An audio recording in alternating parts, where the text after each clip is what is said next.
West, y'all.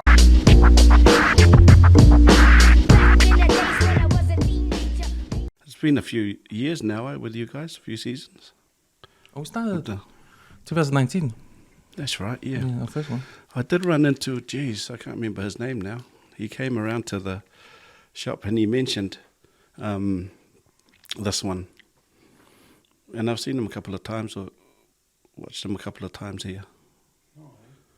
Who's that? Big guy, likes his barbecuing, outdoor stuff. Eric. Oh, Eric. Yeah. Eric, yeah. Yeah, he's into all that, eh? He's into the barbecue stuff. I think he's got an Instagram page.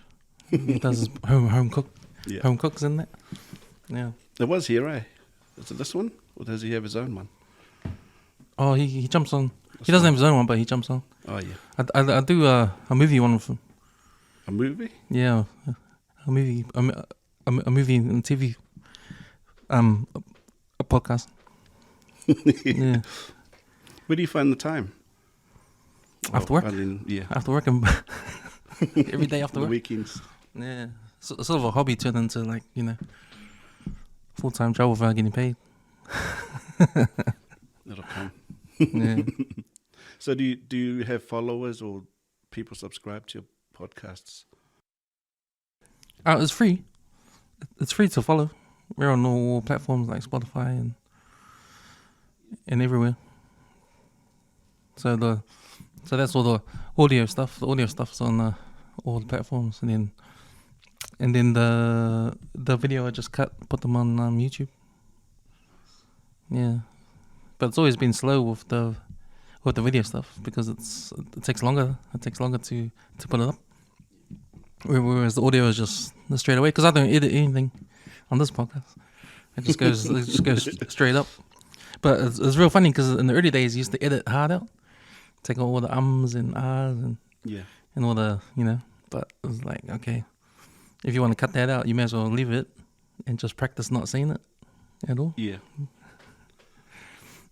And swearing and.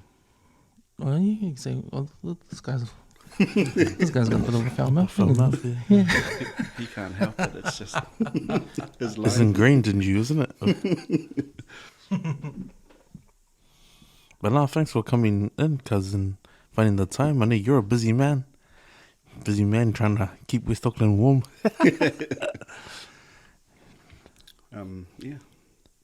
But man, I have to give you the opportunity to just elaborate, man, because as long as I remember, you've always been in a shop. Like it was back in the day on rail side. Yeah. You were in that That's place. Right. And I used to come and see you when I was still at school. Yeah. So it was like, as long as I've known, you've always been in that sort of work. How have you ended up where you are now, cuz? Yeah. Many moons, eh? Yeah, I guess so. Time flies, eh? Especially when you're busy, or try to keep busy. Yeah, definitely unusual, with our family, I guess. I think everybody trades in a certain way, naturally, But I guess this is more, I don't know, the Kiwi way or the, business way Yeah. of a lifestyle, work and everything. But yeah, how did I get into it? So your business is heating? So you have a... Yep. I'm into the home heating. So we've got a shop. We've got in Henderson, West City Heating, which is made up of a few other shops, that we purchased and picked up along the way. Got Dr. Flue, that was over the North Shore. And then we've got the BBQ Boys. What else is there? Yeah, but mainly heating. Yeah. Fireplaces and what else is there? Yeah, mainly wood and gas fireplaces. Seasonal. It was only when I got into it that, understood what seasonal was. And seasonal business is probably the hardest out of all the, because it's surely one season. Yeah. And we sort of had to try and stretch that season out to make it the whole year. So seasonal businesses are quite hard. Especially with heating, because I don't know if I've really thought of Yeah. it. Like, you've just said, like, obviously it's during winter time where people need heating. Yeah. But what happens during the summertime, and how do you like stretch it out? Yeah, no, that's right. So when I first got in, or first started doing it, I only realised it was sort of seasonal, sort of winter period, or when it's heading into winter. And then when we came out of winter, to make it feasible, sort of had to sort of make up new ideas and work with different crowds and stuff like that. And then there's always renovations. There's always people building, during summer, preparing for to move in and that. And then we just got in front of the right people, builders, architects, and places like that, people like that. So when they were building, we're like right there, getting in there and getting it ready. So which gave us a bit of the summer sort of relief work. But that will be relying on people who are building, and it makes sense too, because people tend to build during the summertime because there's less rain. I don't know about now because it's been raining during our summer. Yeah. But it's less rain, so you could build something real quick. Yeah. So people will leave their construction to the summertime. They'll know that the builders will be out there. Yeah. So it makes sense. So would you do it by having a range of designs, of heating designs, so people can incorporate it into their new building or stuff like that? With it's funny, let's say you put yourself in a homeowner's shoe, right, and they truly sort of leave everything to the last minute. But there's so many different heating types, and that we're competing with. You've got heat pumps, you've got underfloor heating, you've got electric, and then we've got gas as well. But what do you call it? What should we call it? Let's say the market, they generally used to leave heating, sorting heating things out in winter. But then, we sort of wanted to, let's say, get into the summer season, and that we had to make sort of some noise, reminding people, in winter. So we're doing campaigns and we're doing radio ads, newspaper, talking to builders and stuff, to try and plan ahead. And so, we got a crowd, we got a percentage of work. And then our season sort of went from 3 months to 4 months. But all it was just campaigning, to people saying, not to leave it till last minute if they can get in before or just after winter. And then all of a sudden our season went from 3 to 4 months, to 9, 10, the whole year. In short, so it was more utilising, that's what I was asking about, podcast and, whether you, utilising those channels. Working with, the local rag and just, doing the home shows, did a few shows. Just making some noise. And that took us probably a good 3-4 years. And to make that kind of noise, obviously, you had to have like a marketing budget, sort of put aside. So, part of business, I guess, if you're disciplined, if you do come out on the positive side with a profit, is, trying to utilize it to grow your market. And that's what we did solid for the first 3-4 years. Must have been cool, because like you said, you're competing with some of the big names out there, and for small businesses like you to have the plan of we should do this, we should get ourselves out there, we should do a campaign, knowing that there are big dogs out there ready to eat you up, and just not being afraid to even do that. And then was it surprising that, or well, not surprising, but how did you feel when things started happening? Like, when you said it went from your season started expanding to 4. Yeah. Like, and because from that point you probably knew it was because of the marketing alone, your campaign going out there. How did that make you feel like that it was actually working? Like a couple of things, you know, I keep putting myself into the shoes of, you know, people that wanted our business or wanted our help. And a lot of it was, you know, having a point of difference. And that point of difference was, what do you call it? You know, having access. So let's say you've got a, you know, certain range of heating, having access, you know, to a good range, always having it available, and having the team, you know, sort of from beginning to end service sort of type thing.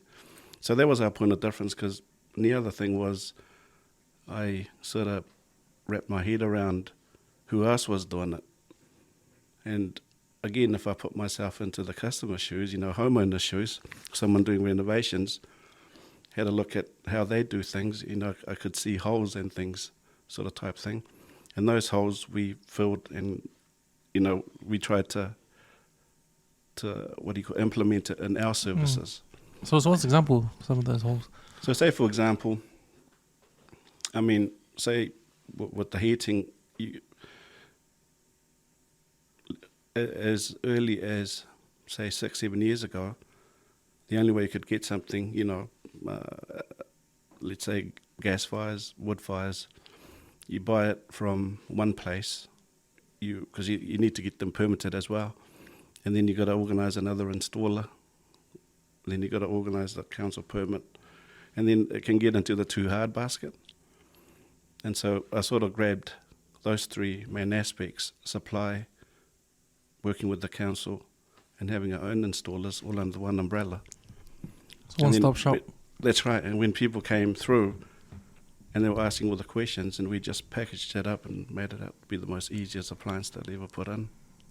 Oh, nice. And that's how we got more of the market share. Word of mouth went out. You know, people were talking to, I don't know, family, friends, neighbours, builders to builders, architects to architects. It saved them from organising 2-3 different jobs, and all they got to do is just, you know, just through us was just the one pathway. And that's smart, because if you'd have imagine like renovating the house, and you gotta hold the plumber, then you gotta hold it holds everything else. I bet the tilers will put off because the plumber hasn't come in and put the stuff in. If you were doing it for fireplace, it would be the same thing, eh? That's right. Or yeah. the wall's not actually censored because that doesn't look like it's a finished product. You gotta wait, but at least you can tell your team, oh, hold on, it's not due until this day. You give me the time of the place, the guys will come in and fit it. Done. That's right. You know, like same, you know, if you're looking at a kitchen, you know, you need a sparky, plumber, a cabinet maker, you know, bench top people sort of type thing. To organise that alone, you know, it's quite, geez, the cost, you know, you got to get a quote here, quote there, put it all together, and then try and organise them. Nothing ever works in the one go. So that's where our point of difference was, you know, was everything or any person that was involved in providing a service, pitching it that way, and having the team and the processes, and then put yourself in the homeowner's shoes again. You come and you go and ask a question. Straight away they'll know they've rocked them up to the right place. And saying that, so we've duplicated that same sort of template, you know, with our maintenance business, the BBQ Boys, and a few other businesses that we're involved in. But yeah, West City Heating's my baby. Yeah. You know, the BBQ Boys, is that with Callum? That's it. Yeah. Yeah. So, yeah, with Cal. So who was that? What was that about the barbecue? That came through. That came through. You know, just with the barbecues outdoors. The same manufacturers, or the what do you call it? The importers, you know, that make the fireplaces. They also were making or supplying or importing, you know, all these outdoor products, you know, barbecues and things. So naturally we had access to those products. And again, you know, with having a shop and that, you know, we weren't really pitching for, you know, outdoor barbecues and everything, but we had access to them. When we found a corner or a wall, and when people coming in for heating, that was the idea anyway. They'll see that we'll have access to these, and, you know, it was more like, well, yeah, you can purchase it through us, but we really didn't. I really didn't zone into it like, you know, back in the day. Because that's another way of getting into the summer market too. Oh, Yeah, yeah, barbecues in summer, yeah. heating in winter. I And if think it's the same people that make that's right. Yeah, barbecues, it makes sense to yeah, bring them in there. yeah. And that's that was a good thing to have access to, and you know, for our downtime. But we did our template for heating, you know, pretty well. That, you know, went from 3-4 months to, you know, almost all year round. That went on the back burner. You know, we had access to them, but I didn't really push them. But then I ran into Cal. Yeah. And then, you know, he again, like Eric, you know, he was into his outdoor barbecuing and stuff like that. And so, yeah, no, we decided to come up with BBQ Boys online shop only, and using West City Heating as a semi, you know, display showroom. And where we're at now, you know, we're really pulling people away from displays and just using BBQ Boys as an online sort of store. And that's been, 2019. Jeez, yeah, going on to 4 years, and that's going great. Yeah. That's going really good. So with the barbecue stuff, is that with the smokers, the Everything, the yeah. reverse smokers and the Yep. So because, you know, it worked well for both of us, or for BBQ Boys, because, you know, we had accounts with these people that were bringing in these barbecues, and so it wasn't too hard to sign up, you know, for certain accounts, to have access to certain, you know, models and stuff. And so that was the first thing. So make sure those, you know, we had the suppliers on board, or the importers on board. And then, yeah, with Cal's Magic, he built that BBQ Boys website, drop ship or pick up from, you know, from the shop, or we post or courier or deliver. And our point of difference was, you know, we're offering, you know, delivery or free delivery in Auckland, even assembly with deliveries. You know, other shops couldn't quite offer repair services and things like that. Oh, so you can actually put it together for the customer. Yeah, if they're in Auckland, yeah. Right. At their place, or Oh, You- at the shop, and they would chuck it on okay. truck, and so something different. Yeah. You know. It's kind of like the way of the obvious way to go sometimes, with competition, and Yeah. with what people like. I remember there's one thing I remember, like trying to provide extra service, just that one little thing extra, Yeah. that might be. It's like- a point of difference. Yeah, that's the point of difference, huh? Yeah, it's a point of difference. Like, And it's convenience too. If you take if you make it more convenient for the customer, yeah, you know, it's even the smallest thing, and that's probably the key to, you know, being successful, other than being passionate about, you know, something, a service or product. It's learning everything about it, you know, truly become an expert in that area that you want to do. And then sort of try and explore and expand, even adding some new ideas that you probably can't find, that you think may be your point of difference, and then run with it, you know, sort of type thing. So we've tried, and everything that we've tried, you know, we've you know hit it on the head, and yeah, we're probably the biggest dealer for the manufacturers in the North Island, and Wow. probably some of the, you know, South Island brands. Definitely the busiest shop in terms of installation in the country, bar a few shops in Canterbury. Our maintenance database, we've probably got 65% of Auckland's, solid fuel homes and places like that. But yeah, it was just, there was only a few point of differences there, and they were quite obvious, and then we just ran with it. And so I've got other business, that's running now, totally separate from this industry, and sort of just duplicating that. How does your maintenance scheme work? Because I remember when I was at uni, but I was working part time at this factory in Rosebank Road. They were making commercial dishwashers. Is this the hell place you talked about? Huh? The hell place to go with the weight? Yeah. To work from hell.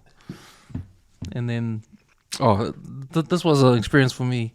To give me a reason why I have to pass university. Working at this place part time, but anyway, they had this maintenance service where they make the machines at the factory. They sell them, but they have a maintenance scheme. So I think the customer, I don't know how it works, but they have all these maintenance people in vans. They go out, but they go out every day to repair and fix the machines all over Auckland and stuff like that. Yeah.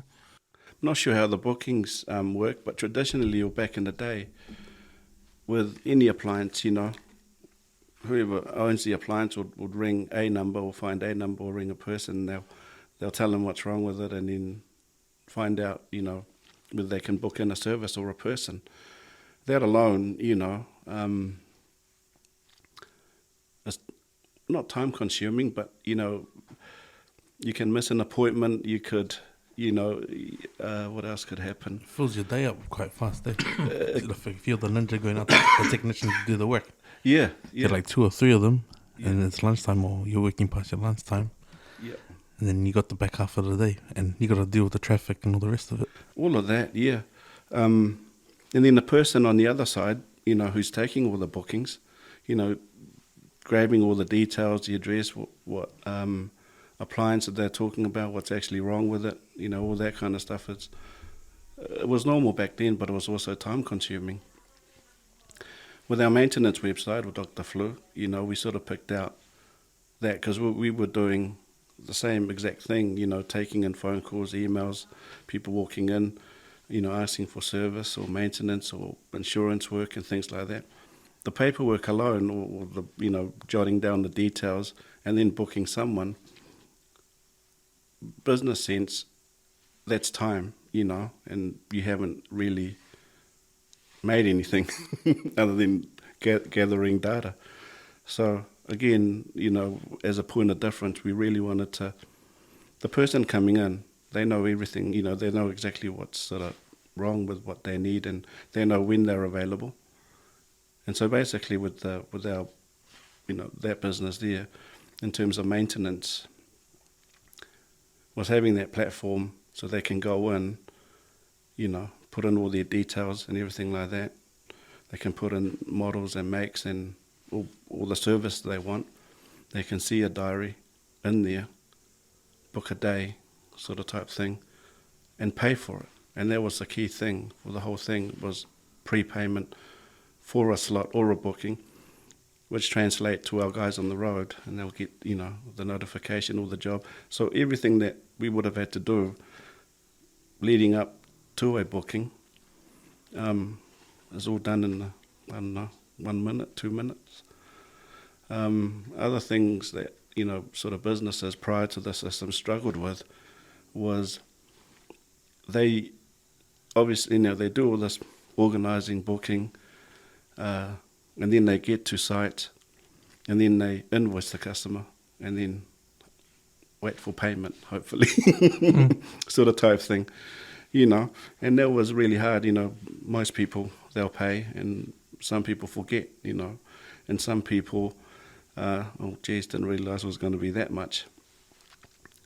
And that's, you're creating a lot of time wastage, You call it debt collecting, put it that way, or chasing, bills that, or jobs that's been invoiced. And that's where all the trades, not just us, that's where all the trades, they've always got good and bad debt to collect. So this one here was it's all sort of pre-booked. It's nice and clear. By the time they've filled in their part, happy with it, pay for it, they get a notification. They know exactly when we're coming, what we're doing. So that's a point of difference, and that's Cal's magic as well. Yeah, he's IT, so he's the expert at organizing like systems in there, with computers in there, and blah blah blah. He's a guru. Yeah.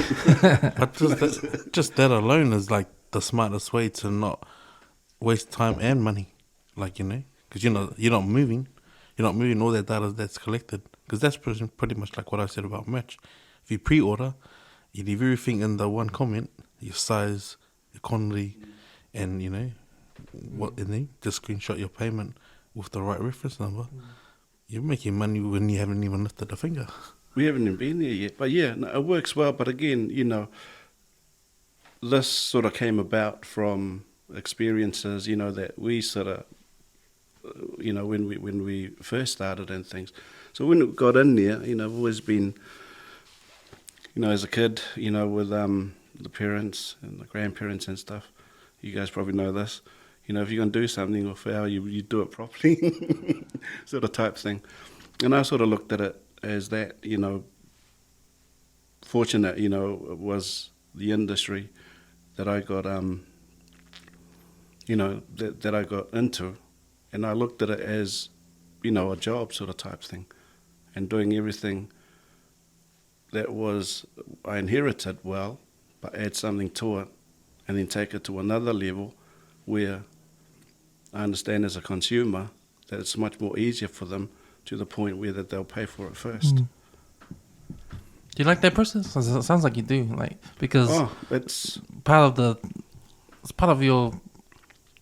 the growth as a businessman, understanding the customer and what you're saying. It definitely wasn't overnight sort of type thing. It was funny. I was thinking the other day, I was like, how I got into it in the beginning. What I think, I don't know with you guys, but as kids, you probably know your calling's there, for what you want to do, but you probably just don't know. If you sort of think about, if I think about my one, I think I was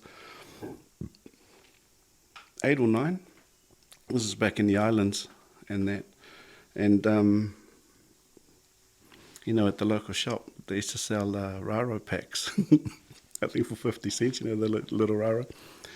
And trying to get 50 cents, again, remember back then they had 5 cents, 2 cents, 10-cent coins and stuff, and trying to put 50 cents together was a mission.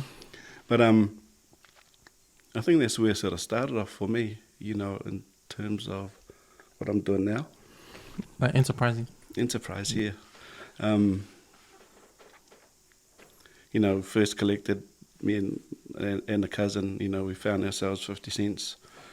And I was like, far out, you know what? Because anyway, we'll buy it, and anyway, we'll share it with whoever's in front of us, if we can't eat it fast enough.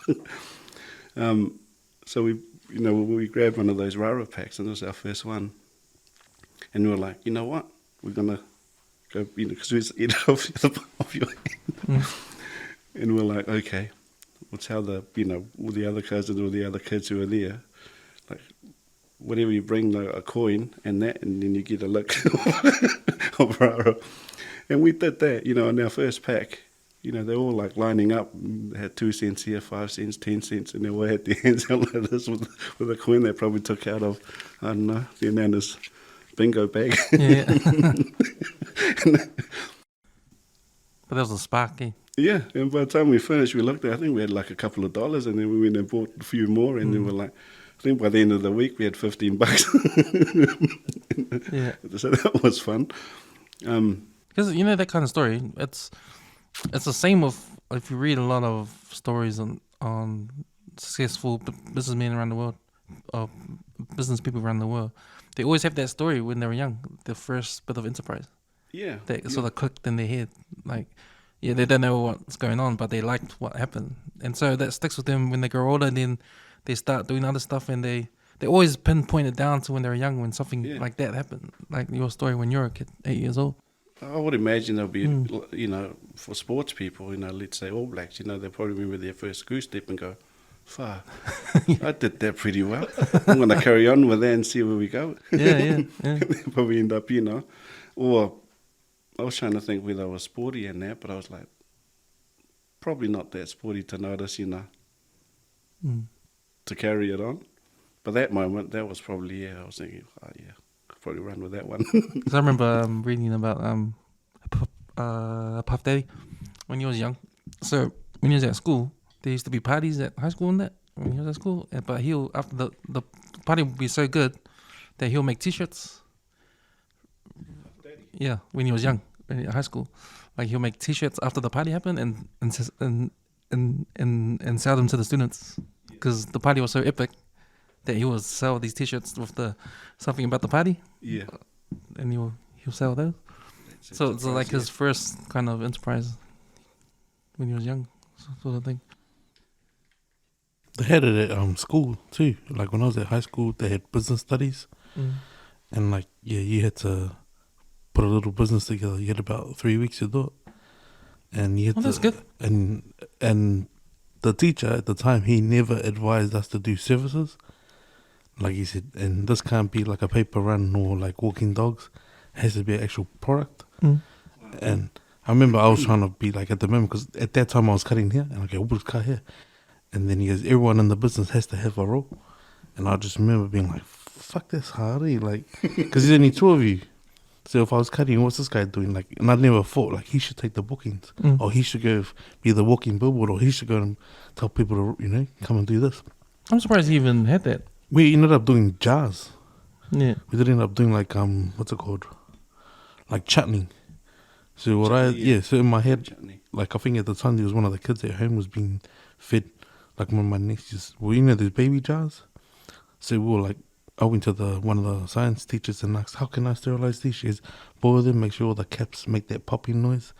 And I just got a big jar of chutney and I put it into like 10. And I took that $4 jar in there and sold these for like $3-4 each. And that was the only way I knew how to come up with something. And the other guy just ended up printing the labels. He's got a glue stick, paste them on, like cut out like a wrestling belt and wrapped it around the jar. And we just sold them to the guys who used to go get loaves of bread and hot chops. And we sold it on hot chops. What class was that? Business studies. It was like half of it was like accounting and the other was economics. But I just remember like after that year I was like, fuck, I'm not doing this. Not doing this, man. It's too hard, eh? Because nowadays you see on social media people talking about how they don't teach this at school. How to enterprise and that. But yeah, that class. Oh, that class with one of the teachers. I think, yeah. You couldn't major in anything else. It was either statistics or accounting, I think. But I sucked at both, so I was like, oh no, I'm good. I'm good to woodwork.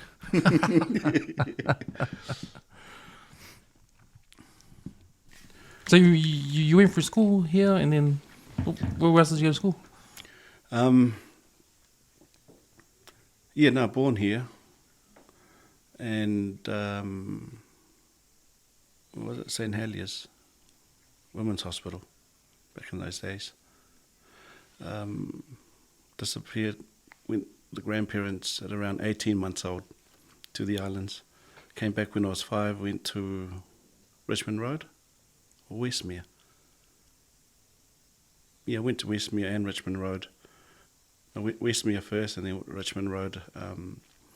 Both my mum and dad were teaching there at the time too. The Rock, Dwayne left by then. And just before intermediate, went back to the islands and stayed there for, around intermediate and came back at 5th form. Came back here, went to Waitakere, I think, for 2-3 months, and then ended up in Masterton, Wairapa College. Uncle John, Dad's brother, was teaching there. I think he was DP principal back then. But that Wairapa College had, the Toke scholarships.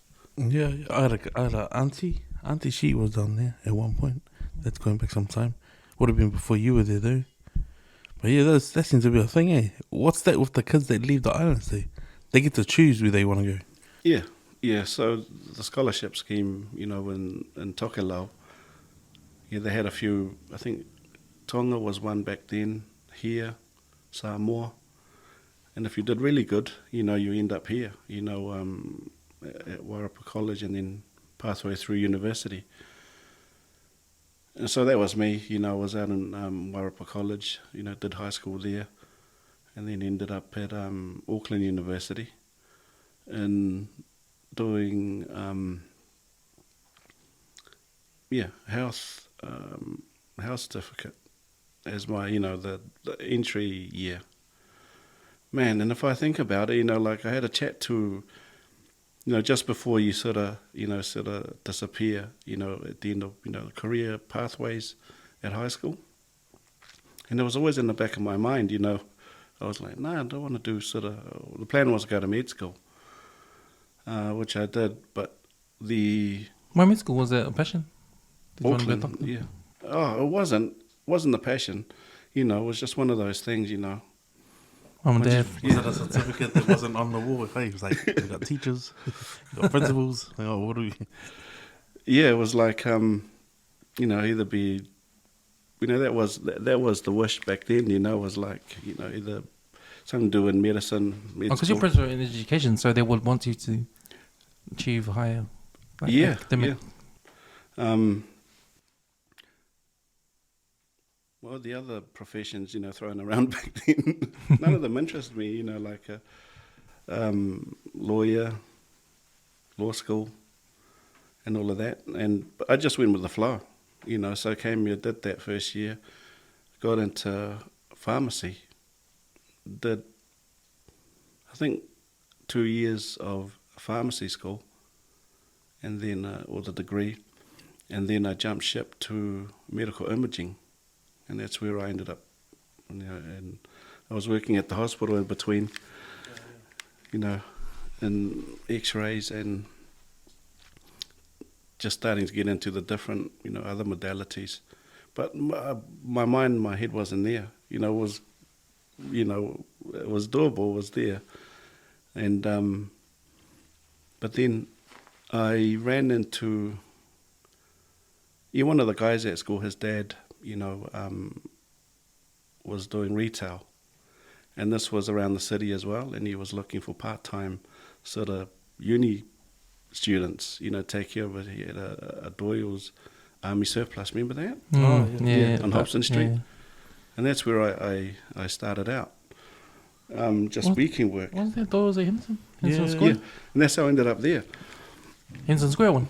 Yeah, so I started off at Hobson Street, and obviously staying out west, the manager there was like, oh, do you want to do in the evenings or in the afternoons? And, in the few months I spent out in Hobson Street, and I was like, and it was retail, and it was talking to people, was, what do you call it, customer service sort of type thing, and with their products, they had, and I was right into my outdoor camping, sort of tents and stuff like that. And, they supplied, and they were selling all that kind of stuff, and ski wear, the jackets and all these things.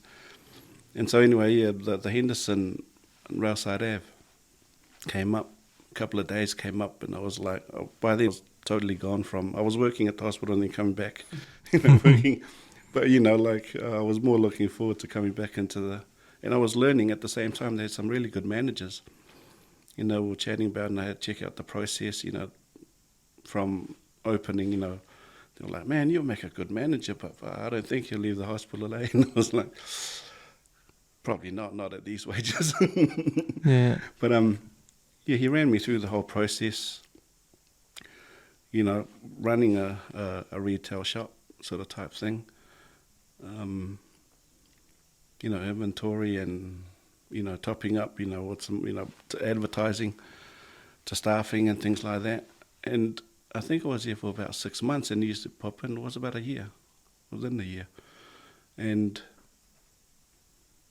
a manager from Four Seasons I didn't realise I thought he was a customer.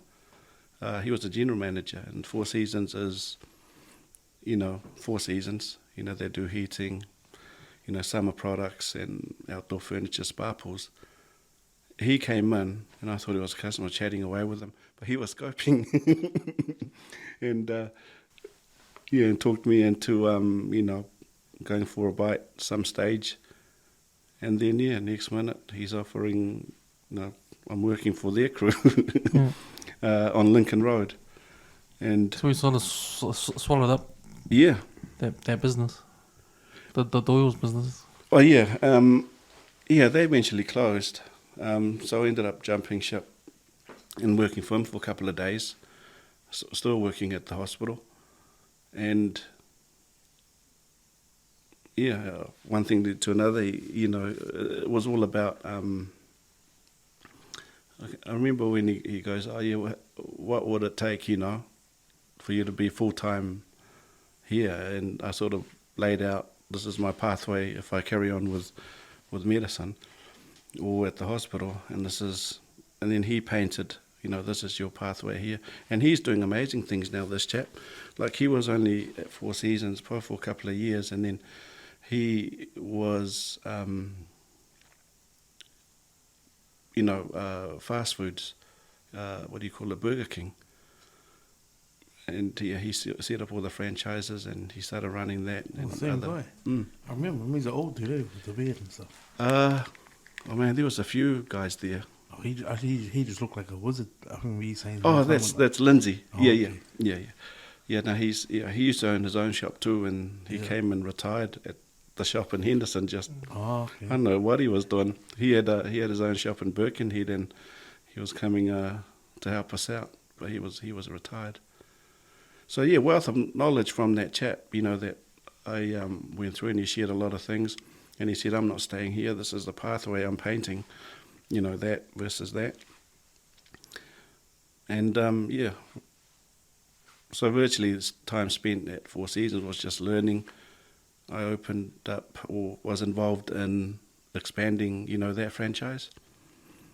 Helped open up Tauranga, Hamilton, Dunedin, Christchurch, Botany here, and then I was managing, Auckland shops and opening up franchise. So I was practicing, for what I'm sort of doing now.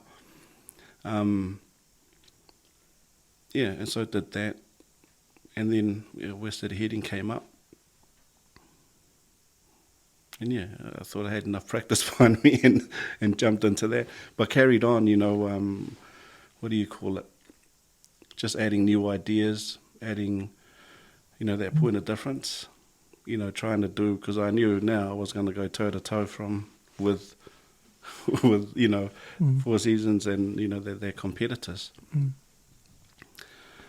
you think it was you learning the retail business and you experiencing from your learning the growth?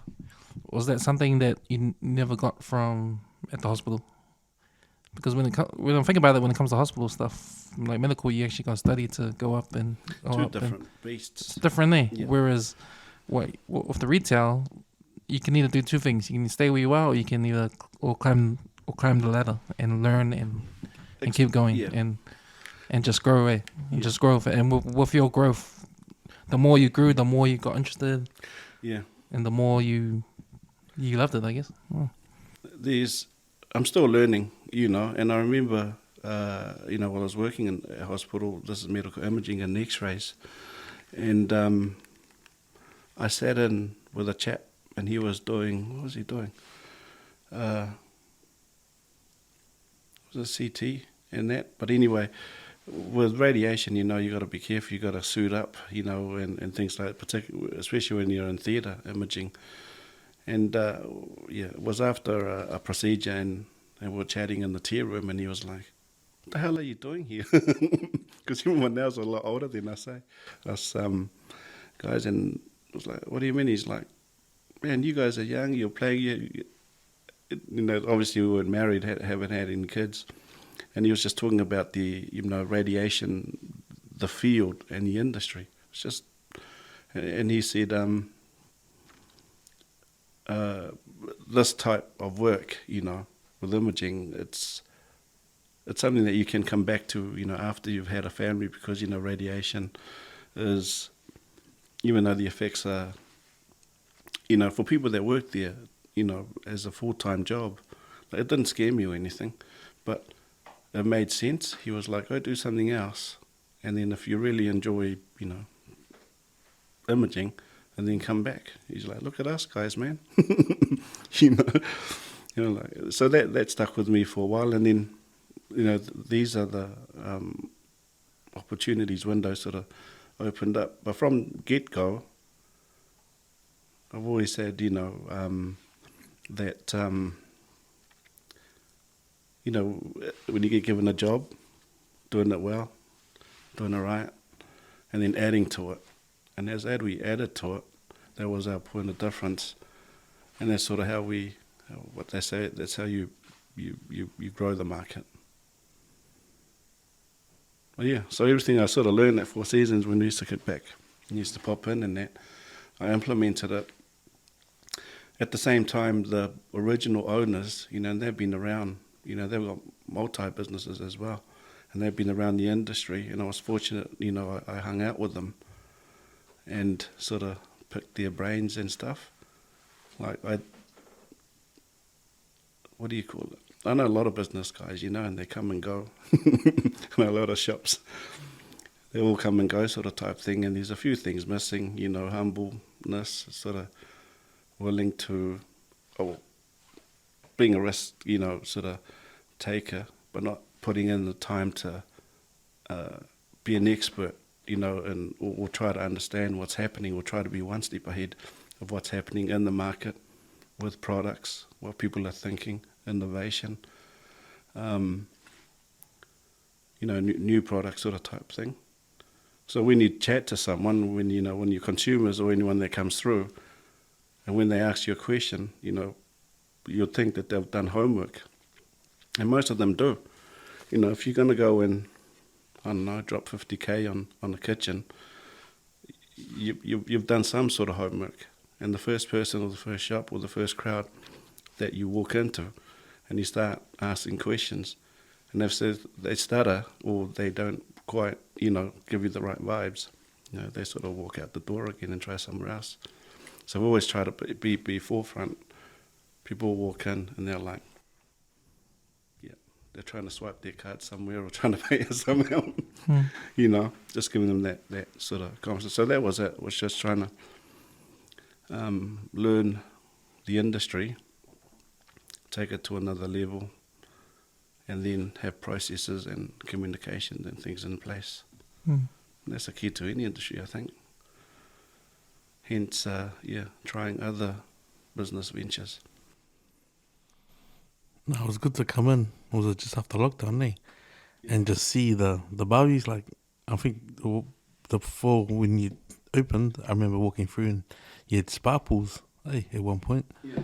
And I was just thinking, man, I got to get one of those. And then when I actually came back to have a look, I was like, shit, you got lawnmowers, and then you had the barbecues. I was like, man, it was like a total different fit out, Yeah. Yeah, no, but I zoned in on the heating, and I think we did that so well that we didn't really need, those other seasonal products, But it was just there as an add-on, So someone will walk in, wanting to improve or add some, heating to their home, and then they'll walk out with a spa as well or a barbecue, and it's without really, pushing for it. We were just taking advantage of the, again, the accounts that we had access to. That was all it was. But I knew if I expanded to other ranges, it will take me away from trying to be an expert in the heating side of things.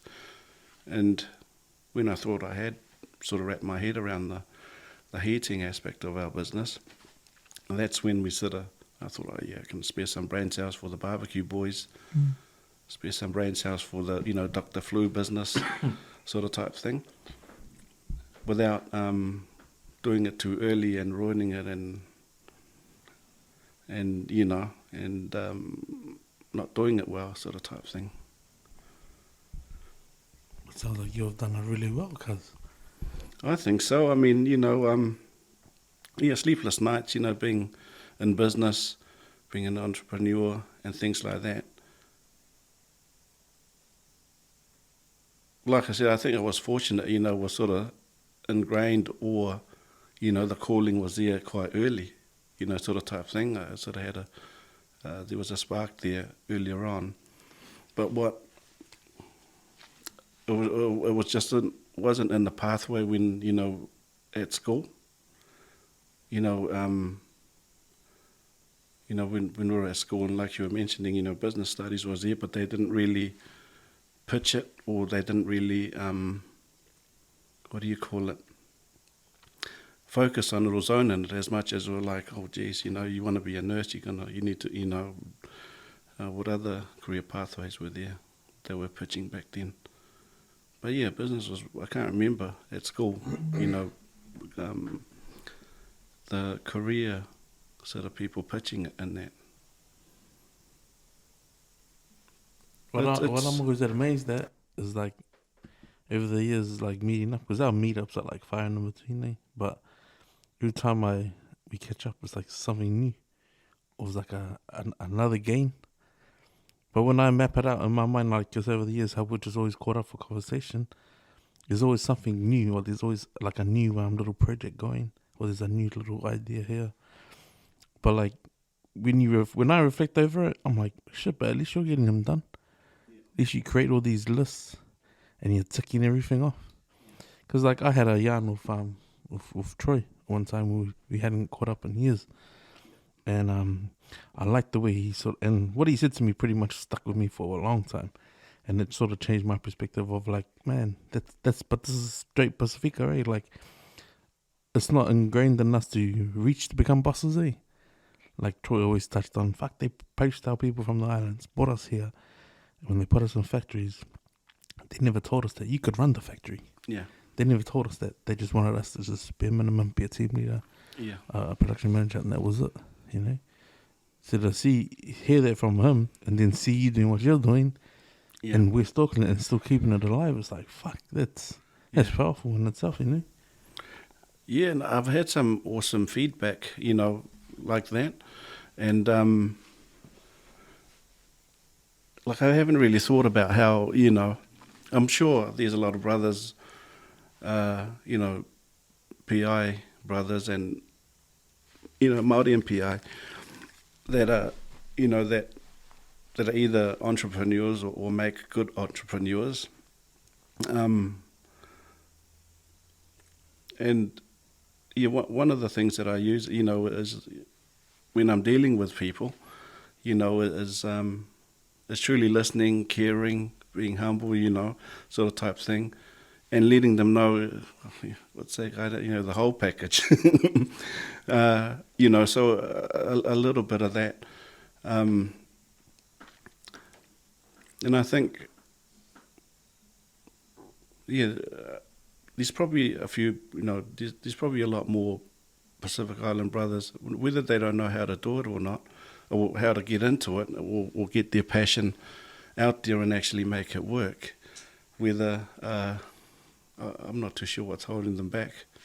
Other than, to capital, to get a business or an idea up and running, that's probably a huge thing. But then you got to dig deep somewhere, like this hasn't fallen on my lap, and still have sleepless nights sort of type things. But you just got to work through it and have a tried process that you've tried yourself, and sticking to it.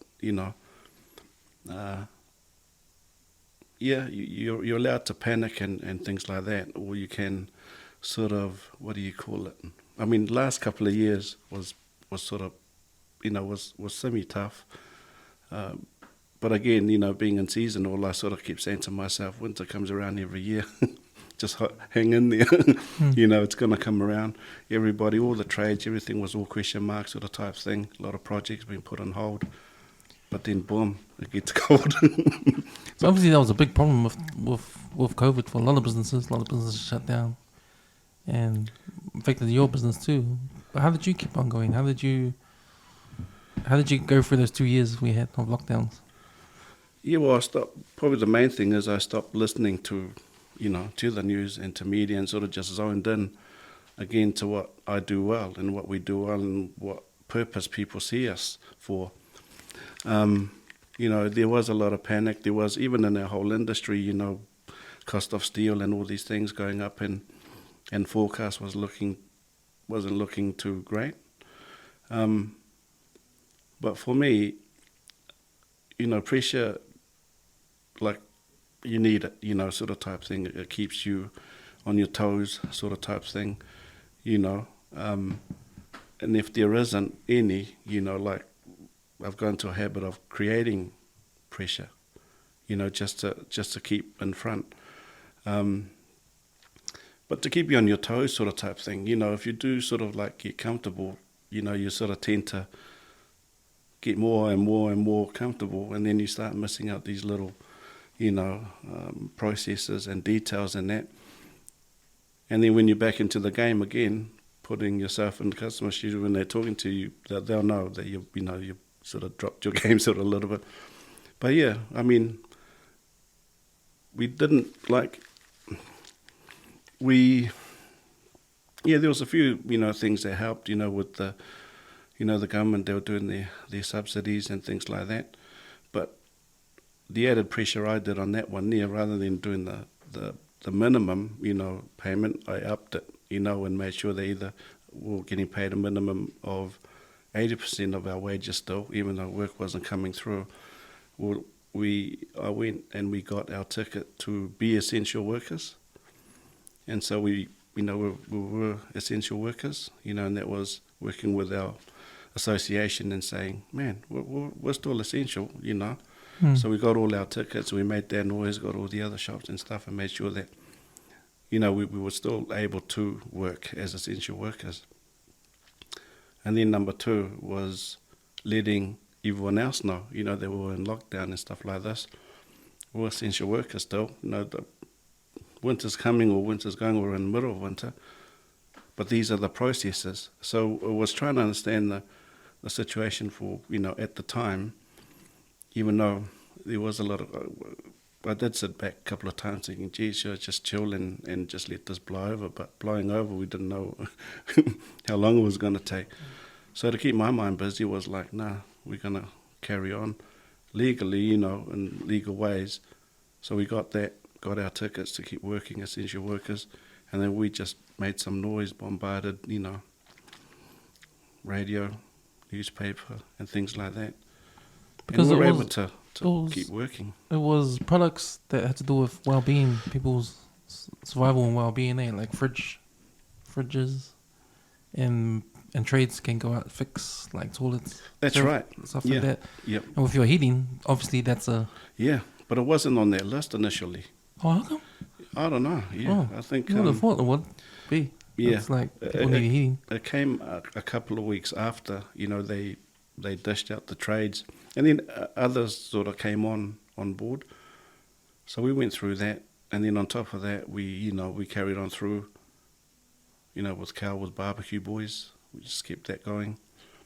Dr. Flue sort of type thing. But yeah, it's just, it depends on, what do you call it?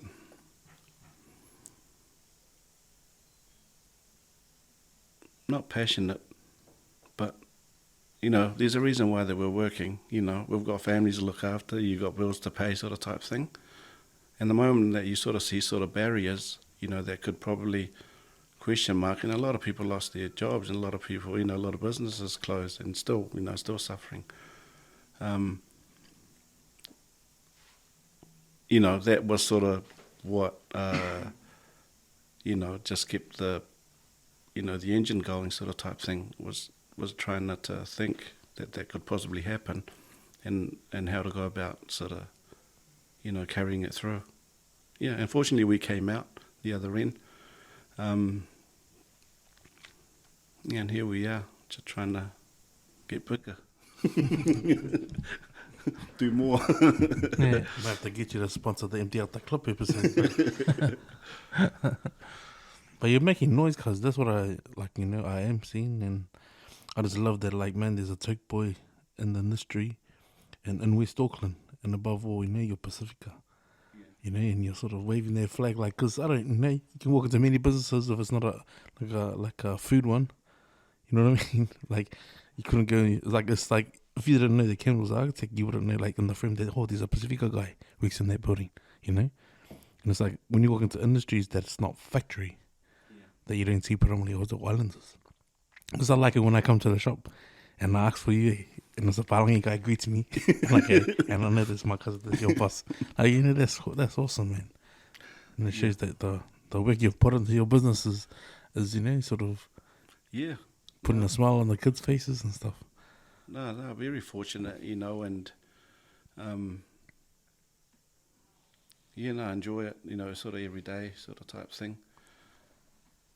Your team must like it every day too, because if you're not in the shop, they think, oh, he's probably still at home sleeping, but he'll be here shortly. You've got a few barbecues they can pull out and use.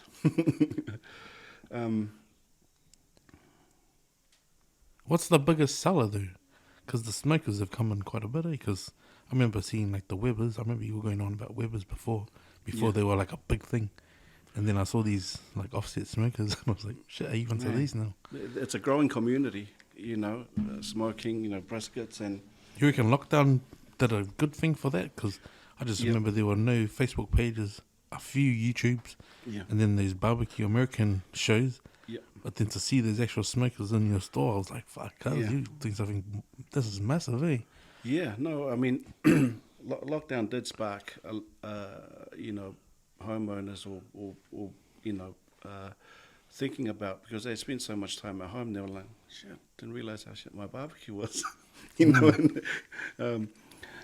that goes through all other appliances, because they were home a lot longer, they managed to zone in, and so not only just outdoor entertainment products,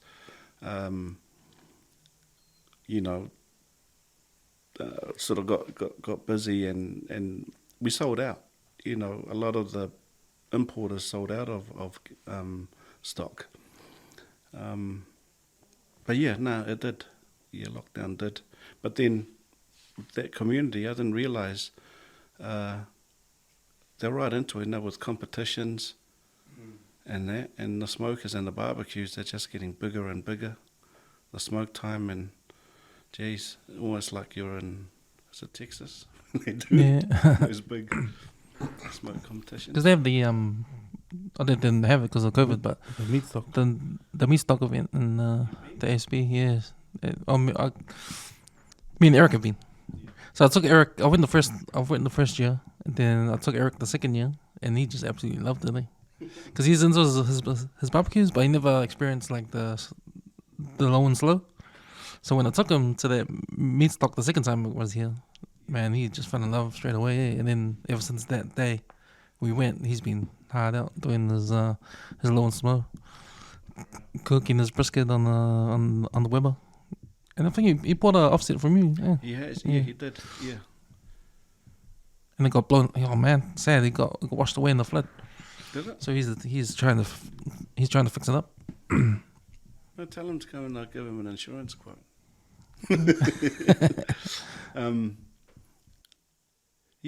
Barbecue Boys is like a side thing, and heating is probably where my passion is. Barbecue Boys is a sidekick, really, and I don't spend as much time that I should, So someone will walk in talking about barbecues. I'm like, hang on, I'll just grab the guys that know what they're talking about. Even though I've probably got, probably got all of them at home. I don't use them. How many staff do you have done at the shop now? Currently, we got these. 2, 3, 4, 5, 6, 7. Yeah, there's 7 of us. Any given time, 7 to 12 full-time workers. At the moment there's 7. Good crowd, eh? They must have a lot of funny work. Oh, yeah. It seems like there's always last when I walk in the door. Yeah, it's how it works for, like, as long as they know what their role is, and communicate, sort of type thing. If you don't know, ask. We're all cruisy, like where we work, as long as there's someone near, someone opens up on time and someone closes on time, answers the phones and things. As long as you're doing those basics, that's all I was interested in. Really ever that I, get something that really needs attention, because we're all on the same page, and it's not like that's what they brought to the table. It's just how, like, we've sat down over the years and, if it's something they can improve on, sort of type thing, or how to do something different. And that's how we sort of, so all super utility, we're all managers, sort of type thing. We all make coffee, we sort of all do the vacuum sort of type thing. All super utilities, we speak the same message, same product knowledge. If I'm not there and someone walks in, the guys at the shop, they duplicate exactly, And I think that's a point of difference for workers on their own, just that environment, the culture that we've got there. And it's a trust culture, and when, if I don't need to be there, I let them know why. And if they don't, they can't be there or they can't do this and that, I'm happy with that, because I know that they've put in the effort to run the ship at any given time, and the same message that I feel that we should portray or pass to our end user. But it's a good crew sort of type thing, and they've been there for a while. We've had other people come and go, sort of type thing. But other than that, pretty cruisy, as you see, they walk in. Some guy's doing permits and stuff, and he's watching a movie on this, on his phone on this. And the other one's like, can I go home now? And I'm like, so who's going to close the shop? Oh, we'll organise it. Okay, all right, see ya. So we're all sort of cruisy like that. They know our targets. They sort of see what we're forecasting on. So it's just communication, and as long as I let them know what's expected, and they come back with doing exactly that. So it's almost too, well, I won't say too easy, because I still have sleepless nights, but but it's as easy as I can sort of get it to. And there's always room for improvement and things like that, but pretty happy as it is. Looking forward to the winter coming through.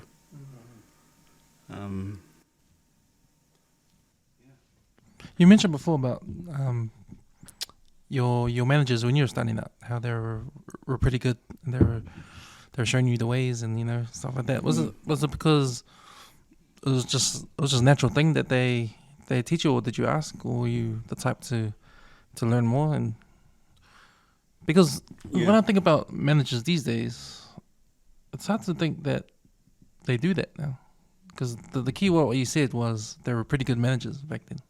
Yeah. Like, are managers changed? Are they? Managers today? Yeah, it's today. Are they doing that sort of thing? Or like managers at our shop? Or any in general. In like, general. Who have you experienced now? Like, I think you touched on it, because the key is, like you've said, that is to be, being just more like a good person. Virtually. Be understanding, and then all the managing stuff sort of comes hand in hand. Just as you know how people's work ethics is, eh? Yeah. Like if someone's obviously slacking, Yeah. you can always have but when you can either become the friend manager, or just the manager who gets walked over. Yeah, Or you that's can right. be like the ones you're talking about, those Yeah. stern bloody Yeah, Hitler managers. and those are the managers I'm talking about. Like I'm hearing more of them lately. Oh yeah, Then like when I think of a manager, I think okay, that's a Hitler, fear school yeah. teacher Hitler. Like do this or you're gonna get dropped. That kind of. Mm.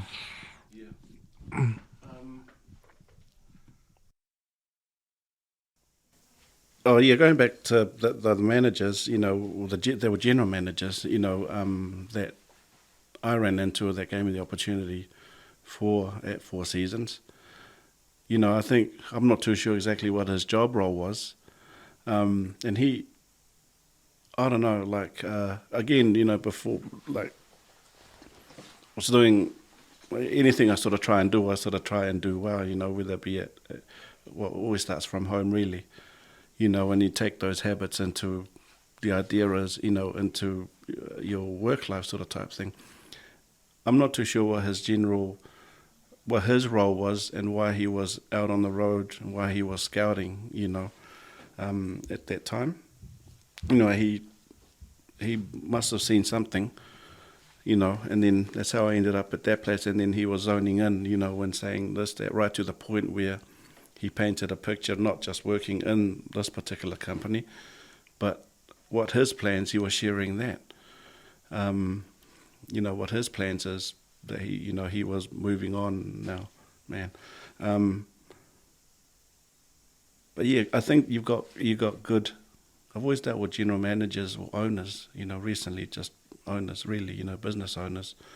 But it will probably come, so the business owner of Four Seasons, he taught me a lot as well, He's passed away unfortunately, but he probably taught me 80% of what I knew leading into, Western Heating, and then I linked up with the owners there, and I just kept topping up of those two, and then I bought out Dr. Flue that was in North Shore, and he was around over 35 years worth of knowledge, and then I kicked back with him. So those three guys, I was bouncing in between. And I think it starts at the top. If you do end up, running a place, is investing time in people that you want to bring into your business or your company, or and then communicating. Well, making sure that you bring in and invest the right time. I think these are, let's say, other industries, they've probably got people titled managers and stuff like that, but they're the wrong people because they're probably doing more damage to the service or the business and the staff or people underneath them. Foul places to work. Probably talking about places like big retail companies. And it ruins it for those young ones who could have been potentially awesome managers or eventually, business owners. So, yeah, as a business owner, it's really important not to get someone in to fill in a role, but the responsibilities, will trickle down, and probably these, younger ones like myself, we started, sort of from the bottom. If I had a crappy, manager or an experience, I probably went down another pathway. It's interesting you say that because I've had conversations on this podcast with business people too, and a topic around managers, like they're saying like sometimes when someone gets promoted to manager, they're like the hardest worker out of everybody, but because they're the hardest worker, they might not be the best people person because they're out for themselves, and they're sort of like want to make money for the company because to benefit their own self, like to go up and up. But because of that attitude, they might be the best worker in the building, but they're not the best people person. So those are the worst managers, and you got to balance it out, sort of thing. Maybe we're not the best. Yeah, no, that's 100%. I truly believe in that. I stepped down from a manager's role because I felt like I had a people standard in my integrity and upholding those values we sort of compromised. So I stepped down because I didn't believe in like what the corporation was trying to push. Like the situation was like a guy was temping as long as he'd been there for 9 months. In the end, they advertised a job for that guy's exact position, but they didn't offer him the job. And then they wanted me to go do dirty work and tell him, well, nah, he ain't gonna get the job, but if he can train the next guy who's got the job. So it was like full on my own sword, fuck that. I got principles, so I said, nah, fuck that. Here's the hat, take it back. Like, I didn't have it in my heart to go do something like that, And then if that's been spoken from middle management, well, that shows, well, either they're talking for the big bosses or that's the shit managers that they are. Yeah. So I was like, nah, fuck that, I got a heart. Mm. So you're human before you're anything else. You come across managers like the one you're talking about, like the hard workers earning up for themselves. Yeah, bro, they're the ones with the open mouth, eh? Eat as much shit and give it as they can. But yeah, no. At the end of the day, they got no friends inside the business. That's what I see. But it is foul. Yeah, Foul. it's a shame because, there's so much talent, that is missed, because, from, I don't know, from your workers and that, working their way up into management. A lot of industries, like, say, from the supermarkets to, say the place like Kmart, farmers and places like that. It's a really good place to hone in, socializing skills, but then, if you have, sort of bad managers up there who really don't, want to, what do you call it, grow their workers so that they can all aspire to be managers. And then I think it not only ruins it for that crowd, but it will also ruin it for, the owners or the franchise, I guess. Because I guess that what I was describing was you get into a situation where the owners don't care about anything but the profit. Yeah. And that's why they're picking these guys that are making money for them. Yeah. And they're not caring about their attitude towards other people. Yeah. As long as you're making me money, you're going to be the manager. Yeah. That's so true though. Like look what lockdown has done to everyone. To big places. Now all those as soon as the mandates came in, and all those people who refused, and some of them were good workers, once they walked, those positions were hard to fill. But then a lot of people decided, oh, you know what? I don't think I want to be a boarder. I might just go try my hand at cooking burgers, and that's given them that window to go do it. Whereas beforehand they were like happy and content with what they were doing. Now government gave them put them in a position where like, nah, you got to make the decision. They've pushed that onto the companies. Companies have now lost those people. They went from having a standard where, okay, you got to get into this to be able to get into the place, to now they're willing to take anyone on. And then no one can fill the jobs because all that skill has just disappeared. But yeah, had managers been, like you explained, inspired guys to become bigger than what they are and positions that they have, because given any day, if the opportunity came up, they should be able to just say, yo, fuck it, I'll have a go, Yeah. But the trickle down, if you're looking at the bigger picture, we're all vying for a wealthy economy, So encouraging that kind of, not that they probably think about it when, they're at those manager roles, but, they'll do they'll show up to work, they'll do their jobs, they'll probably expand themselves, they'll become entrepreneurs, small business owners, medium business owners, like it will translate to, adding, to the economy, growing that part. If you could sort of think of how many bad managers sort of, how much percentage of good entrepreneurs or workers or business people that they, dishearten, not to carry on, so they'd rather go and just, I don't know, do something else. But in business sense, most of, New Zealand's economy is supported and run by, small to medium businesses, 80%. And imagine if that grew out just by simple acts of, understanding who you put in certain places, and one of their key jobs is to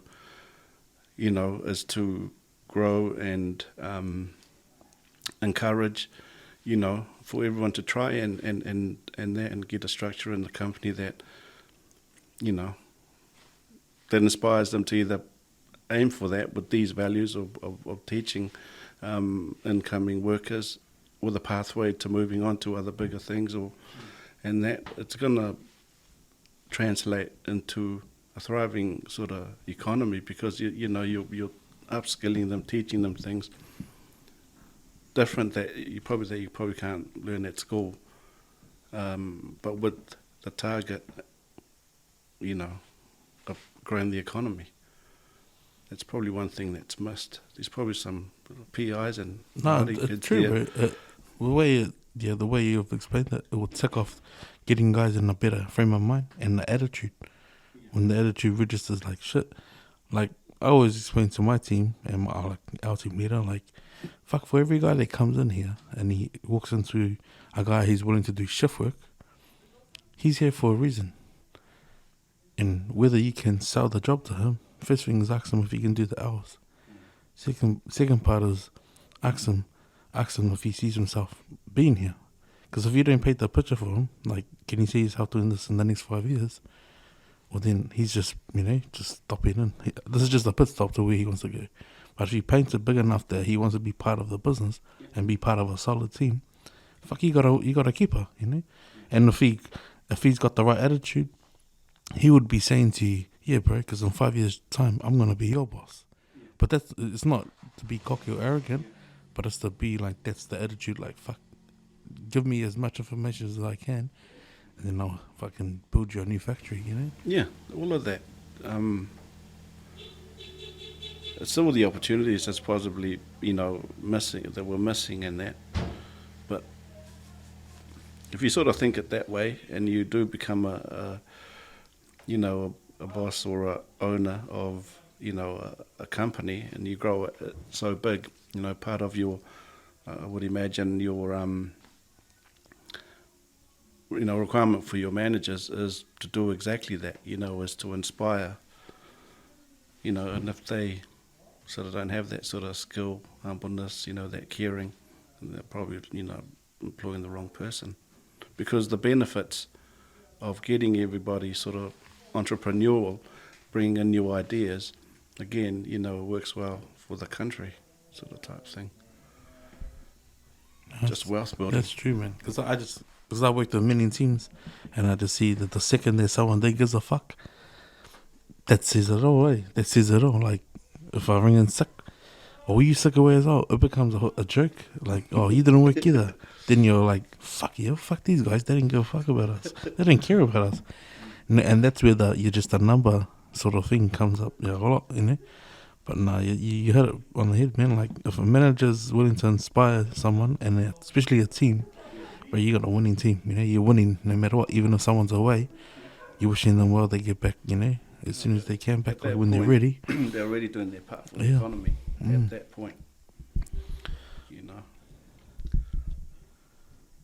Yeah, I wish sometimes I could put some of these guys to sleep that I work with, eh?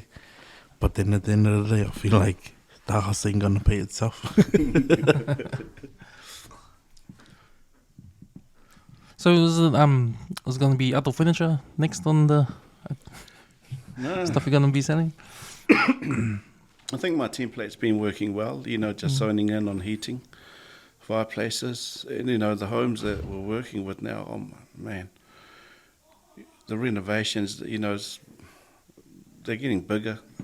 Are there more renovations, and is it more renovations or new build you're getting? Yeah, there's a lot of new builds, a lot of semi-rural, but renovations, people working, on their own properties, and there's be a lot of renovations now with the current storm damage, sort of type thing. What's the percentage split? Yeah, I'll probably say more renovations at the moment.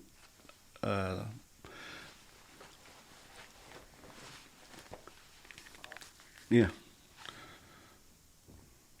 It's amazing how much people still got money to spend, eh? That's what I buzz out over. Yeah, without going too much into it, but I guess when you want something done, for your own home, you'll find the means, and there's so many different ways, that people sort of can, all of a sudden, they'll have the money there if something really needs to be done. And we're just there to take advantage of any opportunities. Mm. So yeah, it's a daily thing, trying to be consistent.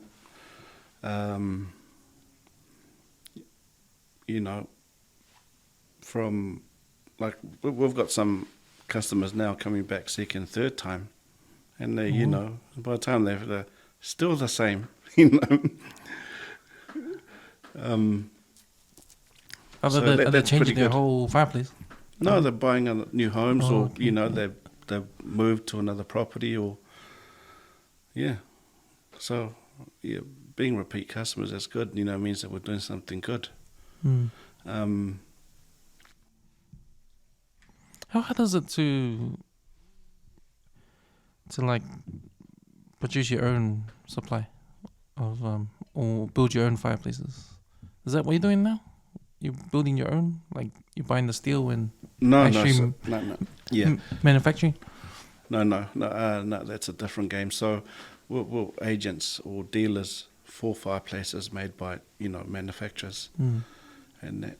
But yeah, in saying that, I've seen I've been into their factories, and they truly do start from sheet metal, steel, and that's a whole different sort of ball game to retail and installation. But yeah, no, all locally made, so we've got some really good manufacturers here, a few fires coming from overseas. But we've always had wood burners in the country. Manufacturers, man, they make some really good products. We're one of the most cleanest, efficient, with carbon neutral. So one thing with wood fires, it's carbon neutral, meaning like, for the environment, we're not doing any sort of further damage heating up a home with wood. But the game is, when you're sort of burning timber, how much more cleaner can we make it? And our manufacturers, Kiwi Fireplaces, one of the cleanest wood burning fires in the country. In the world. Meaning like you light it, you get a bit of smoke, but when she's roaring, you look outside, it's almost, you can't see any smoke. It's like, so yes, there's still a market for it. Obviously it's not as convenient as sort of heat pumps and underfloor heating and central heating sort of type thing. But it's one of those heating appliances that can, heat up, virtually the whole house, with moving it around with heat transfer kits, and keeps the place dry. In Auckland, you'd be surprised, man. They love their wood fires, eh? Yeah. They'll have like a heat pump or something like that in the corner, sort of type thing. But if they get the chance, over winter where a heat pump can't really do the heating, like, they'll have that running. You can cook on top. Some of these fires, you can heat hot water for free. Wetbacks. Yeah, I think there'll still be a place for wood fires, eh? Yeah, I feel like there's been like ever since the low and slow cooking, American style barbecues exploded here, eh? A lot of people doing it. There's a lot of people chucking away their gas barbecues and doing the fire barbecues, doing the charcoal now and the Weber and the wood fires. But then, because of that, have you had like more of those outdoor pits getting sold? Have you had the outdoor fireplace for the outdoor area? Braziers. Houses? Yeah. Is that the name of it? Yeah, you got braziers for Yeah. ambience, and you're burning firewood and things like that. But then they've got accessories, gadgets, like grills, hot plates that you can put on top. And then, you can cook, on top of that. Now, these also other sheet metal places, including the manufacturers that make the fireplaces, making their own sort of smokers and cookers.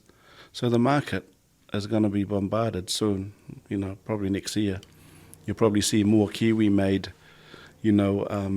smokers, barbecues, braziers, outdoor fires and things like that.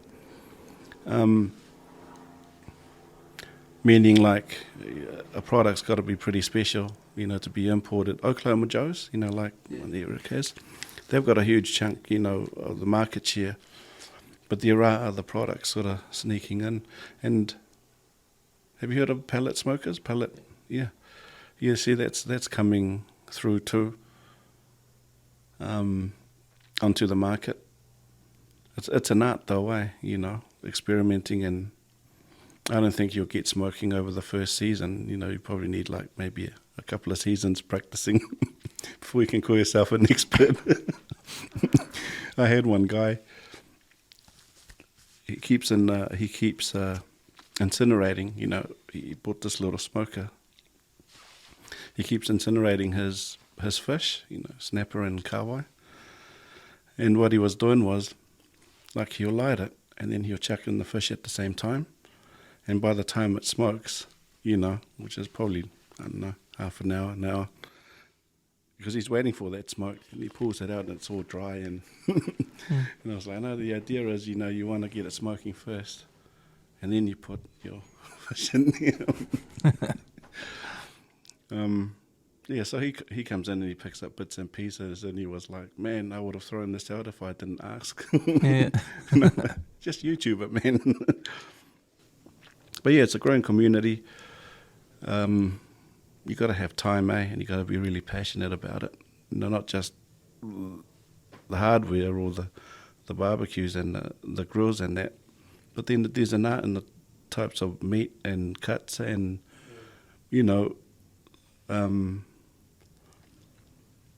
yeah, if I'm probably going to do it, I'll probably be too serious. That's probably why I don't do it. I got one customer, he always does briskets, does like 4 kg briskets, but he gets up at like 4 in the morning to have it ready by 2 or 3 o'clock. But then some of the pieces that he's put up on YouTube, and he starts cutting, and he's like, man, and he goes, this is only me for me and the missus if he's keen to come around, because it's like, fuck, he ain't gonna down all of that. But just, the process that he tells me about, it's like, yeah, bro, you gotta make sure you snake it and make it, do it for the right temperatures, make sure it holds and stuff. But he's been doing it for he's probably 4 years deep, No, guys are making careers out of it, with competitions, doing promos. Like, we've got a couple of guys, doing it for BBQ Boys, and one of them came around today, pick up some fuel. And he's got a competition coming up, and part of our marketing strategy, he does videos for us, or he drops he tags us in his videos and stuff like that. But yeah, the competitions, the prize money and things. Jeez. Especially in the States. People retire on it. The good thing about you, how you run your business, is that you're always evolving. It looks like, you're always looking for them. How you're saying you're adding on stuff. You're making things more convenient for the customer. That's a constant thing, to always understand. And when times change, like this post-COVID era we're in, like, is there another thing you have to think about now for the future of your business that you never thought about before because of the effects of COVID, what it's done to people? And it's just listening out to what the market's sort of doing, sort of type thing. And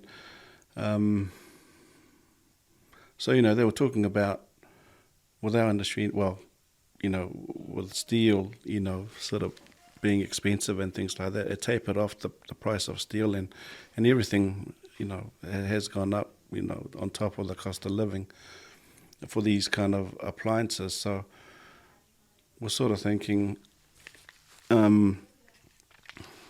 can only make so much of these units, and it's not a first serve, first in, first serve. By having, forecasting, a busy season, but we can only be busy as long as we've got stock, sort of type thing.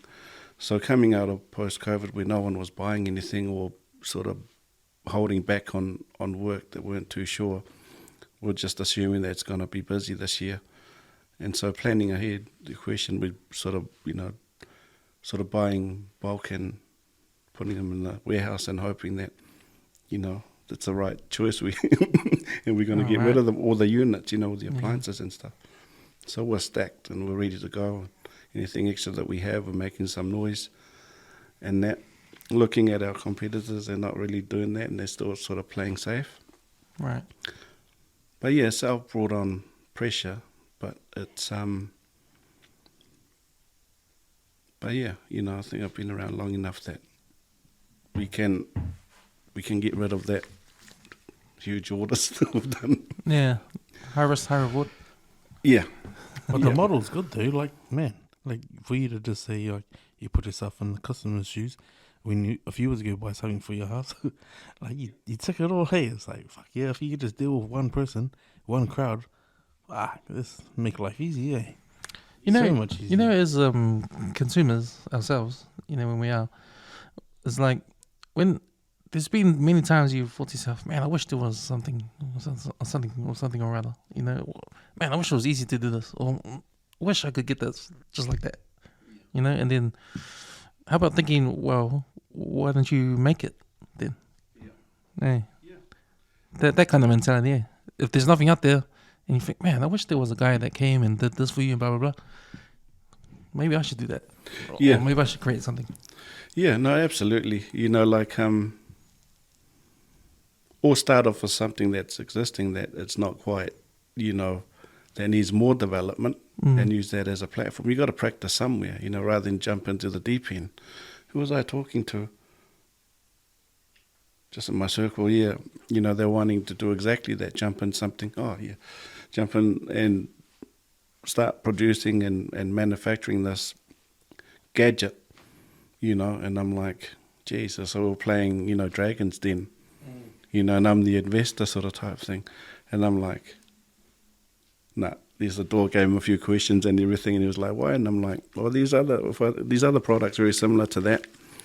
And that's where our conversation, I'm like, actually, there are other products similar to that. Why don't you go and, snap that up, work on that one, improve that one there, and then, we're just sharing. But yeah, a lot of, I don't know, the business for entrepreneurs, there's so many different success stories or more failure stories. But how to go about it, you're either, super lucky or you're quite strategic, and how you get into it, sort of type thing. But the stress you remove, though, just with that model alone, is unless you've done renos, and I've lived for a few, man, just on my place. Yep. But, man, just getting everyone to come at the right time, man. Yep. And then not knowing that the plumber doesn't know the tiler guy. Yep. Fuck, it's one of those things, because, like, the last thing you want to do is leave your home to go shower somewhere else. Yeah. Knowing that you can't turn on the hot water cylinder because the plumbing's not fun, like... Or not knowing when. Not right, and not knowing when. Or what the cost is. And then the tiler doesn't speak English. Yeah, all of that. Yeah, all of that. Yeah. But, man, if you just buying a fireplace and just not having to worry about any of that stress, any of kitchens and the rest of it was like that, That's a template. That template, we love to fish, and to get, a fishing trip ready on the boat, you got to organise all these things, subconsciously, because, it's part of, what we do as Tokes and Islanders, we like to get on the water, and very similar to a business sort of enterprise setup. You start off with a boat, you got to make sure the petrol's there, oil, the fishing gears, knowing where you're going to go, what the weather's doing, who your crew is, what time you got to get out there, tides and everything, and what time you're coming back. That's essentially, the template to make any venture work. You really did just jump on the boat knowing that there was, storm coming or the tide's wrong or, it's the wrong season for this particular. You don't have bait and you get out there, there's no petrol sort of type thing. You get out there, your gears are wrong or not working at all, you haven't checked it. Burley, in that aspect there, is what you call advertising. In a business venture, fish don't come for nothing under the boat. And that little extra that you put aside for advertising, that's the burley to bring your consumers sort of type thing. So very similar templates that naturally I sort of started using, and then do each thing while, making sure you get the best bait or the right bait, making sure that, all the gears are working, you know exactly what spot. That's forecasting, what the tides are doing, what you're targeting and stuff like that. So that sort of, lifestyle that comes naturally to us, I use that as part of that, plus with the, the guys have been doing it, their knowledge, and just keep adding and adding, asking questions. And when you do something silly like putting unnecessary pressure or doing a forecast that no one else is doing, but because you've done your homework, you can almost pinpoint that these guys here, they're doing the wrong thing. They don't know what they're doing. Your boat goes this way, they go that way. You meet back at the, at the ramp, and they're wondering, You know what I've taken from it? You know what I hope you've taken from it? It's because he's toke. He's put his toke spin on it. Just like I'm trying to, just like Uncle Ope put the music to the pate, when they took it overseas. It was the biggest thing and the hottest thing at the time. Yeah. Hey, and now you're right, cuz that sounds exactly right. It's like when I go to the beach. Hey, I'm not going beach. Like it's rare to just go with nothing. Hey, you're going there to set up like that's your home. Yeah. and that's to make it comfortable and to make it work for everyone. Eh? We've all got it. I tell you what, we've all got it, and I'm more when I'm chatting to to my peers, brothers, and friends and things like that. Or any other, I've made a lot of friends through customers, networking and things. And, we've all got it for growth, lifestyle, sort of,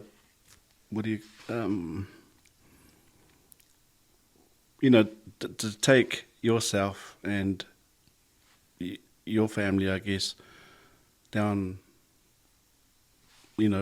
better places and avenues, and you can share along the way.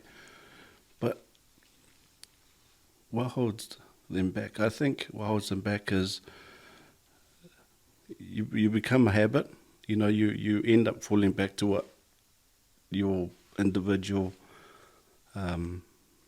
behaviour and habits are. And I always keep saying, to my boys, my kids, and then all the brothers and that, it all starts with the little things. If you can do little things right, like all the chores and all the, when you get up in the morning, you process getting ready, for school or for work and everything. If you keep doing those basics, keep an eye on the time and stuff like that, when you start thinking about other ideas or venturing out, all those core skills will come at you, but you're just amplifying it and doing it better. But it all starts from the basics, you can't really not put an effort, into your normal day-to-day living, and then this idea comes through to you, and then you go back, and then, you're able to get capital. No, you'll be spat out pretty quick. You'll be broke pretty quick, yeah. You'll be in debt pretty quick. That idea of finding the idea that's already been done and making it better. I remember back in 2001, I finished uni and I went to Samoa for holiday, and I remember watching TV over there, and there were these ads. The ads that come in between, the ads are like low budget ads, like handheld camera, bad acting, advertising the chips or juice or anything. They're all like that, like just bad, just really bad. Then I remember going back in 2002 for another holiday, and then the ads come up, and they're way better. They're like the volume ad comes up, and it's like professionally done, like the angles, the special effects even. And I was like, wow. And then I was told that, these two Samoan guys from New Zealand, they're over here, and they're working for the TV station. They're doing these ads now. Yeah. And because they've learned the ways in New Zealand, like videography, and that they've come here and applied it to something as simple like that. Yeah, something like that. And that point. And that was the first time I thought, hang on, wait a minute. Our parents moved over to the island, from the islands to New Zealand to work, and we were born, and then we actually, these guys are coming back to Samoa, applying what they learned in New Zealand back in Samoa, and that sort of thing. And that's the first time I thought to myself, this must be the way. This must be the way. Like, for us to get educated in New Zealand, come back home to Samoa, and do things better. To do stuff to make, with the confidence that you can. Yeah, exactly. And being mindful again. That there's always young ones. That good bad manager and intention. You come back with all the skills, but if your heart's not there, and if you can actually do more damage. Yeah. So it's you sort of almost whoever got those two guys back really had, like I would imagine, or any one of us to go home and work. What do you call it? Due diligence, which should, but at least get to know who you want to engage first, even if it is, Samoans or Tokelau come back at work, and spending a bit of time with them before you put them in roles, influential sort of type roles. Yes, it's great for the scenario, but again, you really want to cover yourself and make sure that that person there, is killing 2-3 birds, or person you bring in with one stone. That would be my input for that, for people going back home. Go with the right skills and intention and forecasting and thinking forward, because you can easily have the opposite effect, I would imagine. And that's something you just putting that probably in, have to be careful of, eh? Yeah. Elders, bosses, influential people have a lot of responsibility, and hopefully they think about little things like that. I think we've got some family that their parents have held real high status, and they've left such a big mark, especially in Tokelau. And they've obviously went and done their own thing, went and done their own families, and they've tried to fill that void. Either that's the guilt of not going back and keep, spend time with their parents, or them not being involved with the community stuff that their parents did. But the shoes that they try and fill away is like, damn, they're deep. They're like, surely, man. It's like trying to wear a gender wave and those fucking boots are work boot times, However, but I see that quite often, people when they say, I want to go back home and go back. But it's just understanding their intent and the real reason, whether it's out of guilt or whether it's because that's what they feel their calling is. But I just noticed that we got family like that, man, you can't.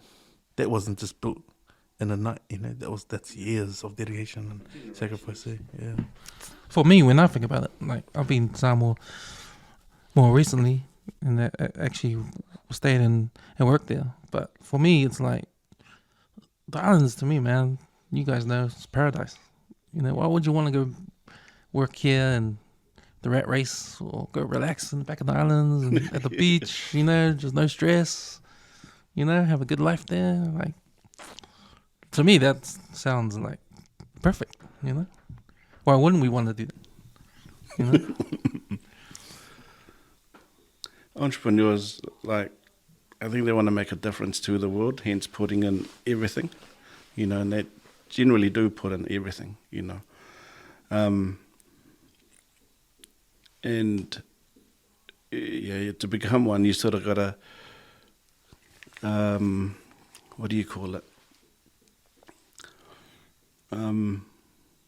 not understand, but you got to be, because you got your family, you've got the running of the business, you got yourself. You sort of got to be understanding of all of that on top of what you're trying to do, and I think special people become, sort of, running their own, companies and businesses. And I think there are a few, Pacific Island entrepreneurs. I reckon if they all came together sort of type thing and sort of encouraged that as a, encourage more sort of self-development. Yeah, but we'll probably see a lot more success in Pacific Island communities, eh? There was that thing after COVID with there was like a campaign, Manaki, I think it was called. Did you hear about that? It came on came on TV. Like businesses trying to help other businesses through COVID with advice, and all these business leaders in Pacifica. Just I was wondering if they approached you at all. But that was a little campaign that they're trying to do. I don't know who's behind it. Maybe the government or. We're fishing at a secret spot. Yeah.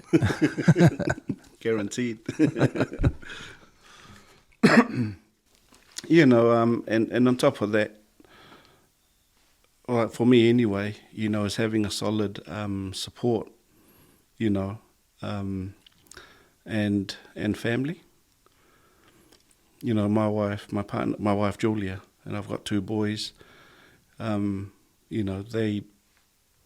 They help me.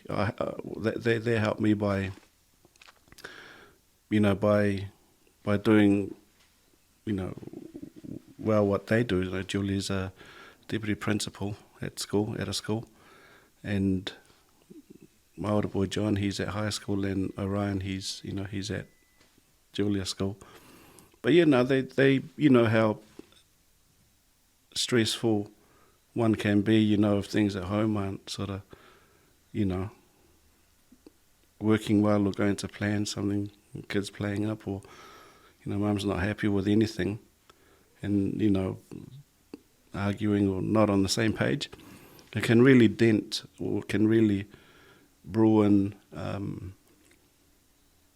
your effort, or your mindset for the day. But, yeah, man, fortunate for Julia, she's a busy person in her own role, but just somehow we work really well. We sort of understand, communicate, and we try to, we try not to clash, because we know if we do, it can easily distract us from what I do or what she does. So we've learned that, not that we've had arguments, we've had arguments, but, again, as we're developing from every season, every year for myself, as I improve, and jump into other opportunities and improve our business, at the same time, our relationship we're working on. So I think that's key, for any, person or someone who's wanting to get into business, is to, to understand what the factors are that can affect their thinking, their time, their focus, and making sure that's working smooth as well. So yeah, if home life, that includes the wider family, wasn't working as well, I don't think that would be translated into work, into business. Because there would be no way, I don't think, that someone can run an enterprise and knowing that they've got to go home to a headache. So that's probably another thing that works well for me, is being on the same page and tuning in, to what really is important. And just so they can wake up straight next morning, mind's all good. Yeah, and ready to go for the next day. A lot of distractions that can happen, Yeah, the And- teacher strikes right now. That's Stuff right. like that. But that's probably one of the things that I zone in, making sure that there's no, that the family's good, we're all on the same page, and then I can put my full focus on at work and stuff. I think we can all relate to that. Well, how many years have you owned the store now? How many years has it been? This store is 10 years, coming up 10 years. What's the average when they say a business doesn't last for 2 years, 3 years or something? 2-3 years. 2 years, Yeah. they say, yeah. And saying that, well, I think I've been in the industry going on 20 years now. And I've learned so much of this is small compared to, other trades and other industries. But yeah, I learned quite a bit, now playing around with online sort of businesses, online maintenance businesses, self-running and that, all that we were doing manually, and all the, all the positives, all the things that worked were built in digitally into the, so there was a good collaboration, between Cal, Bokapa and us, was, we had all the manual work database and just translated it into the digital online form, meaning like that's our point of difference compared to any others. The others are, it's a online template, whereas our data is hard data. It's hard, it's real time, sort of, real time sort of knowledge, that to build that particular. And when people jump on that, they're sort of familiar, as if they're talking to someone, sort of type thing. So yeah, it's not, we haven't clocked it yet. We haven't really, it's a work in progress, those two. That's a testament to your work, man. A decade. That's you say, a decade. And I think you need to go and reflect on the decade, because I've watched it and I'm amazed. I'm amazed because, like I said, man, when I walk into the shop, man, and I ask, where you are, it's just cool going into it's a full-on shop and actually for the boss. It's like, man, that's cool. That's cool. Gone are the days of visiting you down at Doyle's, and you seen another block around the corner, and you own a shop, That's cool. Where was Doyle's at the square? Was it outside? Inside? The $1 sushi shop in Henderson? You know where PBT is now? PBT. In Henderson, on Railside. Railside Ave. PBT Tech. Oh, yeah. The blue shop. Winston Finance is That's across it, the road on the corner. Yeah. It's just That's straight it. across. Oh. Yeah, that's going back some So- time, eh? Oh, there's a fish shop, eh? The fishing shop. Yeah, That's Norcross. right. Yeah, Norcross, yeah. just down a bit from there. Norcross been there since Henson Square days, eh? That's an old store. That must be the last store left, eh? From the old days. Norcross. Yeah, Norcross. Yeah, I think that is the only Norcross in Auckland. Because I remember the big, the hairdresser, the red building, Rodney Wayne. Remember, it was right on the street front, in front of the square, in front of your place, your dad's place, Timbuktu. But yeah, that's man. That's going to see this. That's how fast time and life has happened, eh? Walking in and getting sun dries from Doyle's. Now you're in a Haiti shop down on Peninsula Yeah, I Road. remember like it was yesterday. Yeah, no, appreciate you popping in. All the different shops that I've been at, this guy's always been there. Yeah, But that's No, the thing. That's Like I always knew, like you were like it's even when you were still doing the hospital thing. Like I always knew, like this guy's, you seem like someone had something bigger, Like the intention is to just do something bigger. Like I think about it, like you own your place down in Piha, beautiful place down there, and like just to bring Kira around, like during the haircuts and lockdown, I thought to myself, fuck man, And I'll tell kid like, man, you know, back in the day, like Mono was doing this straight out of school, he was doing this. Now look at him, you know. And that's cool, man. Like to say it to one of my kids, that's almost like the seeds to sort of plant. Like fuck, go into whatever you're gonna study, and if it's not your calling, I'm still gonna support you. Because really, look what you've done. Because like that's what I mean. You're living proof of it, you know. And you got 2 boys, you got beautiful family, and man, just hearing you say that Dad took the boy out to fishing, like that's a dream, like you know. And I can't wait to be one of those guys. Say no, we'll get to the beach. That was a great day, beach, you know? Overall for us. You know, like sort of trying to recreate days like that, because I was sort of sprinting to work because I knew, you know, old man was happy he's out fishing, and the young one went out fishing with him, even though it was a school day. But that's sort of like a set in one's mind, you know, to get through, you know, what we do. And little wins like that, or little things that's unusual but it's positive, you know, it comes back, and you'll be surprised how much more things, or how much more work you can do, you know, when you leave home and with a skip, hop in, a step in, and you're straight. And I try to recreate that too every morning, you know, because it translates to some, you know, just some things that you want to implement. So I'm hoping, you know, talking about being busy and expanding and doing other things,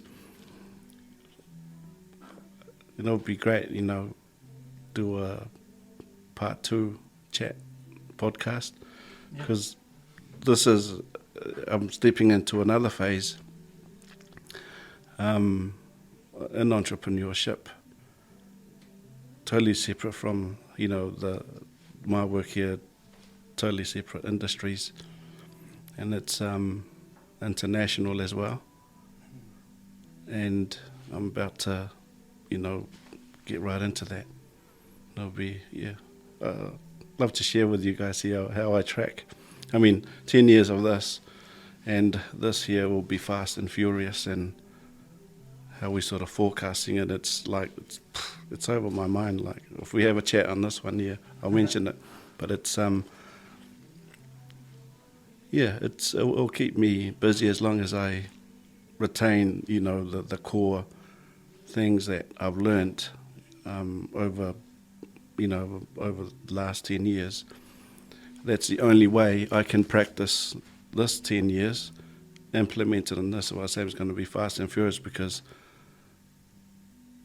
everything that I've learned, I guess in the last 20 years, I'm going to implement it on these ventures. And if we crack it, you know, I'll probably start selling the template. Yeah. Start doing the template. But yeah. Sounds exciting. Putting pressure on, you know, like just mentioning it to you guys will be great. We can track and see how that 1 year sort of pans out. That's solid, cuz. You know what you reminded me of? And that's something my mum used to always say. And it's a toke saying, I think it is a toke saying, If you do it properly, you know? You don't do anything half-assed. But I guess it's anything you do, really. That's your attitude, man. Yeah. Like, I let you know. Yeah. It's like, man, you just pretty much reminded me of, Absolutely, everything. most famous saying, So when I'm at the gas station, I'm, you know, like filling up the car and stuff, you know, and then it clicks over that it's full, or you've gone to your $100, whatever you put in, and then you're shaking the nozzle. And you got to keep like getting that last drop in there. You got to do it properly. That's my principle. So a little, you get that in there, and then you wait in line until you know it's your turn and stuff. No rush. Like it truly is, and the universe works in a weird way. Tends to what do you call it? It sends you more networking. You know, it wants to get that vibe out, and share it with other people. You know, you live down Piha ways. Was your house affected by the storm? Because there was a big communication cut off down there or something. Yeah. And the floods. Yeah, multiple slips, along slips. Piha Road. And fortunately, on your way to Piha, there's also Kerikeri. And that's still blocked off, you can't get in, can't get out. It's all down to one lane, but all residentials only. Us up at Piha, was multiple slips leading up to Piha Road. And at the moment, it's still cordoned off, 24/7 security just before our place. So fortunately for us, we're on top of the hill, overlooking down to Piha Beach. And the slip sort of started past us, Oh, right. Yeah. into the Piha village. So we were fortunate, but man, with the high winds and everything, we get it every winter anyway. We're right on the hill, and you get the westerlies coming in, the whole house shakes. But yeah, the views are good. But no, we were lucky. We had one tree sort of topple over, and fortunately it toppled over onto the small boat and smashed the windscreen. And that was about it. Everything else was all okay. And as soon as it was clear again, got the boys from work, and they all came up and cut the tree down. Got probably about a year's worth of firewood out of that tree. Oh, true. And then, it was clear. And then the old man took her fishing with a cracked windscreen. He still fishes with a cracked windscreen. The motor's still good. It was all he was interested in.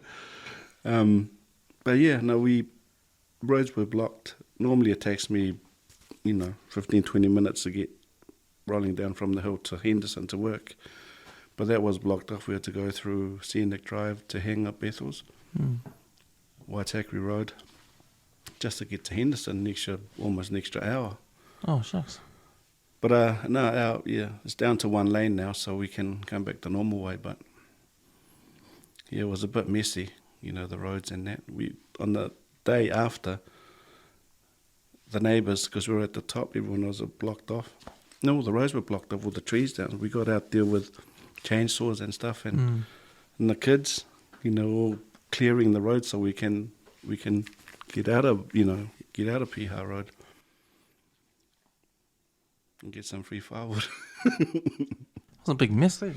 Because I went up to Piha on Thursday. We drove up, but when when I went up on Thursday for the night, we came back. We came back last night, but coming back down, you can't go through the Brendurans again because of all the slips. That's right. You have to. There's a detour before Brendurans go to Mangawhai and then back to State Highway 1 from there. Really? So it puts another Okay. 45 minute trip on your trip back down to Auckland. Because when we went up the Brendurans, you can go up, but there's only one lane up. But man, we drove past all these slips, and all the people were just working around the slips, like So no roads or tightening up. anything, eh? No. They're all gone, Yeah. Oh man, it'll take a while for the repairs, eh? That repair seems like it's been going on forever, eh?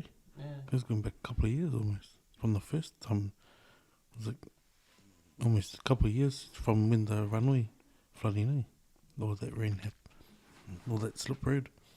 Because it's like when we went up north that time, fucking we went the long way, eh? It's the detour of death, man.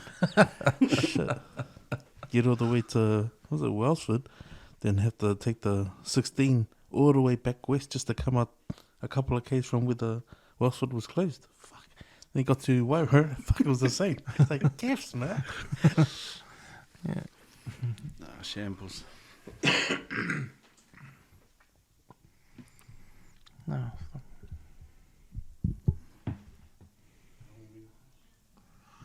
We're doing 2 hours. Really? 2 hours 10. That's how much you got on your mind, cuz. Really? Didn't feel like 2 hours? No, jeez, kids in the car. I think the windows are up and the sun's out. When do you look at letting this new business venture unfold? Like, what's the time frame? Well, I've been working on it for the past 8-9 months. Set up a warehouse, all the gears and everything on View Road, Henderson. And it's just a matter of freeing up some time now, and yeah, next month, ready to go. I look forward to stepping in and having a look around. Yeah. But yeah, I mean, in terms of, if you have good processes, at the end of the day, it's all about processes. I won't say backing yourself up, because if you have good processes and that you can forecast, you can plan, you know exactly what you're doing because your processes are solid. You can pause them, depending on hopefully how busy you are, sort of type thing, or you can tweak them, if anything changes. But you can, it all starts from processes, really. I mean, if I could get $1 for every time, marketing, advertising people call,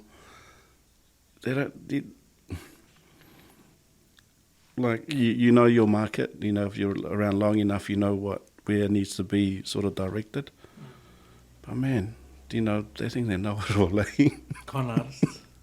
Yeah, advertising agency. Even we get it. We get those those random and DMs. Your website and all of that. Yeah. And it's like trying to figure out, where their mindset is. They're probably taking advantage of someone.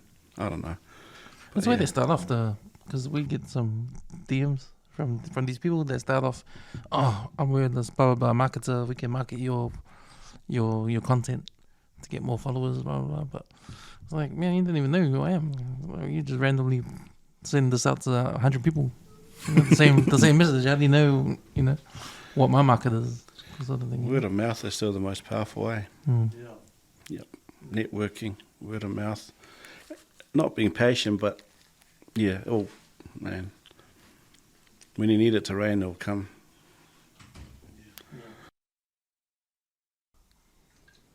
But it's true how you talk about process, man, because I believe in processes. If you filled in every hole that needs to be filled, like say if you got a dam and you need it to be just consistent and just enough to say put a boat in the water. If you know the terrain, if you know what's gonna, like, if you know the forecast, but you prepare properly, then you sort of know how much is, just like driving on E. Like, how much you got, and when you're gonna run out, it's time to fill up. And that's the fun part when you start. When you sort of, when you know your game, as how people can interpret it as it's, either difficult or easy. But when you know it and you can sort of, do this, tweak it there, do that, to the point where you can forecast your income, that's the fun part. Sort of type thing. And then Is this all written down? Do you write all this down? Do you put this down on paper? All these processes? Because I find myself, that's my fault, because I never write anything down. Yeah. It's all in my head. And then you've got practice at it, and sometimes the processes come from your practicing, But I do write it down, and it's they sort of brainstorm, but what I've got is, written it down, crossed it off, written it again, add that. It's, and I've often picked up some of my old school diaries and had a read, and it's what do you call it? It's buzzy, just for me anyway, that it's the process of trying to do what, to get to that point. It's and some pages ripped out. Yeah. And that, but I'll tell you the problem I have. So the process for this podcast, right? I've got the process of recording, editing, and putting it up there. So the name of the game now is how to make that faster, how to make that process be more efficient. The speed of it. and I know what I have to do. I have to research to try and make it faster. But that's where I'll fall over because I'm not researching. I'm just sticking with the same process over and over again. And so there's, like, for instance, with the audio goes up first because it's easy. The video goes months later because it takes time to edit the video and it's a different process, and I'm not really doing it because there's other stuff to do, and I'm leaving that to last and then procrastinating that and it doesn't get done, and then the video comes out like 2 months later, sort of thing. So I gotta find a way to make that, to push that time down a bit, or get another person to do it, or I don't know what it is. So I'm sort of stuck in that kind of limbo. So number one, it's a passion, really, what you do, and the sense that I get from, it's a digital, what do you call it? Memory, history, that one's leaving behind, killing two birds with one stone. But you're wanting to what do you call it? Refine the process that you can do it a lot quicker than currently. To create it. Yeah. It's okay. The recording's okay. The recording is what I want. Yeah. But it's the recording that needs to be out there much faster than what it is now. Right. Yeah. And that's all. And yeah, and that's all it is. It's over my head. But is that so to get the material out there a lot quicker? Is that what your That's what I'm struggling with. barrier is? Yeah. I reckon we can figure that one out. I think I've got an answer to that, to be honest. There you go. I think the process is easier. Like, say for example, if everything's going on the cards, you obviously have different cards. You obviously have a spare set of cards that need to be rotated for both cameras. So we got at least 4 or 5 in Flue. Ones that can hold, ones that can go to the editor. It would be easier to give it to someone else to edit, so you can have more time. That way the cards aren't being emptied every time we record. So what is the goal? So the goal is to get as much of this content out there. of this content out Yeah. there sooner rather than later. Yeah. Yeah. At a presentation that you're happy with in terms of editing and Yes. and Yeah. all of that. Yeah. Other than time, Yeah, that's the only problem. And- It's the yeah. it's the time creating the content to put it out in the internet. Yeah. From like the process to get the people in to talk to people, that's easy. that's the easy part. Yeah, that's the easy part. We can bring people in, we can talk, we can record it. It's there. It's from getting from here to online. Yeah, it's that process. Yeah, it's that part. Wow. Because it's a case of there is a process there to get it from here to there, from B to C. But because the process has been a constant for the last 2 years, that process hasn't evolved. You know what I mean? It hasn't, because everything else evolves. Everything else gets faster. Everyone else gets better. Everyone else does the videography course. Everyone else does puts extra stuff on their videos. Gets looks more professional. Yeah. Where I haven't been doing that. Yeah. You know what I mean? And it's still the same. But the process is still the same too. Yeah. Like maybe I should be using a different program, a much faster program, or maybe I should be using better technology to get things done faster.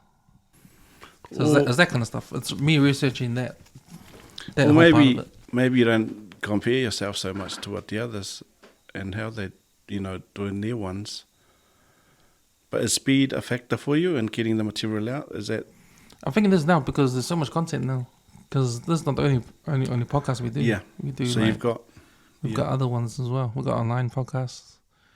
So any week we could do 1, 2, 3, 4, 5, 6, 7 podcasts in a week. Yeah. At the same time. And then it's just trying to get those 7 out out as quickly as possible. Well, I mean, waiting for Avatar 1 and 2 and things like that to come out. You know, those movies in between, you know, the Avengers and things like that, they make people sort of wait. But they drop something there, you're creating a different product. Maybe, you know, say out of those 7, like say, for example, today, zone and focus on something that really, what do you call it, like a section or a chat that really, I don't know, not hit the spot, but was quite intriguing. And maybe just post those ones there with a date. That'll be, which you're killing 2 stones. You've given them a taste, and you're also giving yourself a target, meaning like whether you're procrastinating before, now that you've already put it online out there, and people are expecting it for this date, and that's the positive pressure that you need. Snippets from the 7, of whether it's funny or whether it's intriguing or whether it's straight to the heart or some, that's your podcast with the time, that it's going to be released. That's been the theme of what you'll put yourself, giving yourself the pressure. Yeah, you put yourself out there. So when, for example, people want to know this is what they want, or advice or best fit, because they don't know there's certain regulations, and when, and we give them that all in one. They walk in, they walk out, they know exactly what time we're going to be there, rain or shine, what time we're going to actually get there, and what time we're going to finish. And they're like, really? And I'm like, yeah, that's how refined that we've got it down to. Because when I think about it now, it's because for me, the podcast medium for me is what I love, and for me, it's just audio only. The video part of it is a reaction to what's happening in the evolution of podcasts, what everyone else is doing. Because now it's not just listening; it's watching. But I've never been a fan of that. Like the reason why I got into it because you're listening to something, you're not watching anything. Because when you're listening to something, you can do other stuff. You're not sitting down to concentrate on, because it's 2 hours or 3 hours long. You're not sitting down and watching the conversation for 2 hours, 3 hours. You can put in your ears and drive, or you can exercise, or the same way we listen to music, you can listen to a podcast, and that's the reason why I love this medium. Yeah, so we were doing that for like the first year and a half, and because people were getting more emphasis on watching videos, we decided to adapt and make a video of it. But now because that video is a bigger process, it's a bit of a barrier now. Yeah. Well, it's more work. More work. Yeah. It's more work now. But I'm never into video. I'm always, because I don't want to be in front of the camera all the time. Pretty shy. But I just love the audio. Yeah. The audio part of it. But are people expecting to see video now with your podcast, or is it? That's what I think. Because social media is a big deal now. Like TikTok and Instagram, people are looking. So that's the only way that people, because we're on video, I made a TikTok account. And man, we get way more exposure on TikTok now. Even though they don't, it's only free a minute, 2 minute. At least they know what we are. And I think that's the name of the game, to at least know what we are. And they don't have to listen to the whole podcast. They don't have to watch the whole thing. At least they have to know what the podcast name is, and that's it. And this person came on, and that's it. And that's how the word of mouth spreads, I think. And then people that are into podcasts, they can actually find it and they can actually listen to it, because it gets more selective now. Now you got the different people that enjoy watching the video, and you got people that enjoy listening to podcasts. So it's those people that we want to get. Yeah. The visual versus the audio, but it's the audio people we want to get, because they're the ones that are liable, more likely to listen to the whole thing. Yeah. So I think what you're saying, you touched on something about saying just share snippets. That could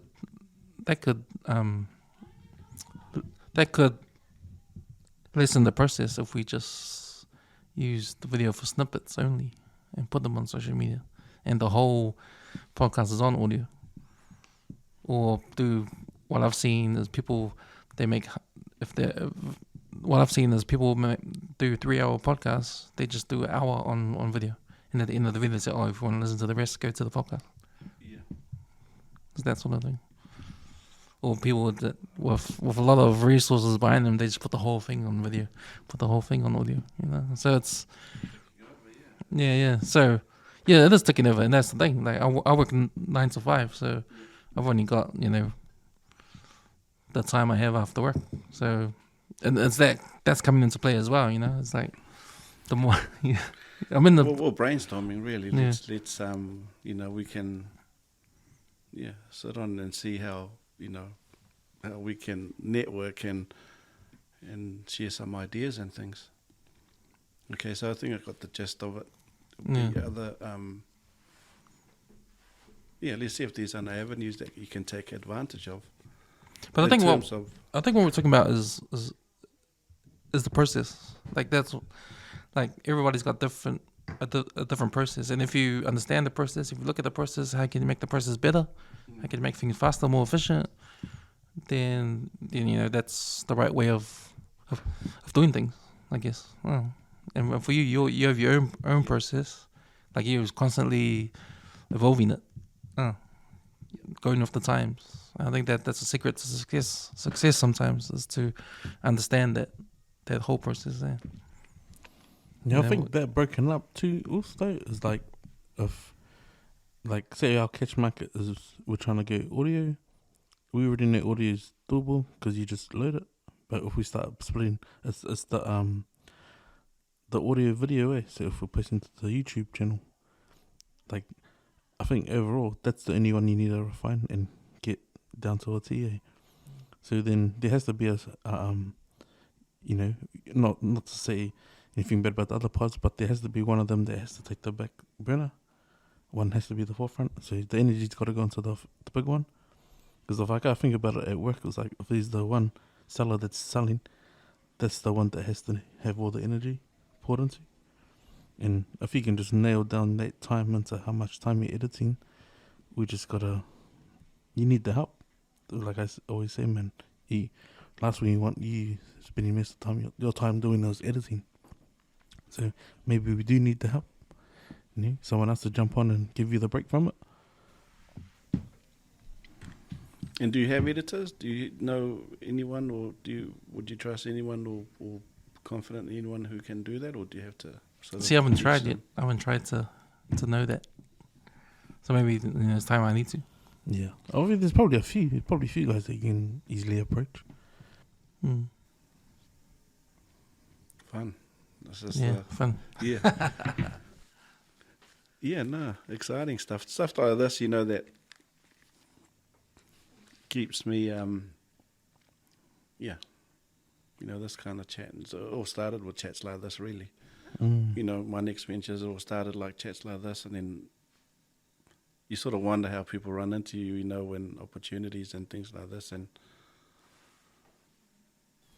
I'm a firm believer in that too, guys. Like when you catch up with someone, like if you leave, like if it's just a general catch up, getting on the piss, it's just a yarn that falls into the back of because we were drinking, but if you catch up and you come away with something, and it's still sitting on your mind, you should act on that, Yeah. Follow it up, because then 9 times out of 10, shit, it actually happens, Yeah. That's what I found every time we catch up.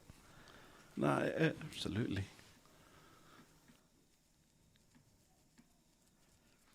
But exciting, man. Excited for you, bro. Like, I'd love to hear about what can happen in the next month or two. Then your new business venture.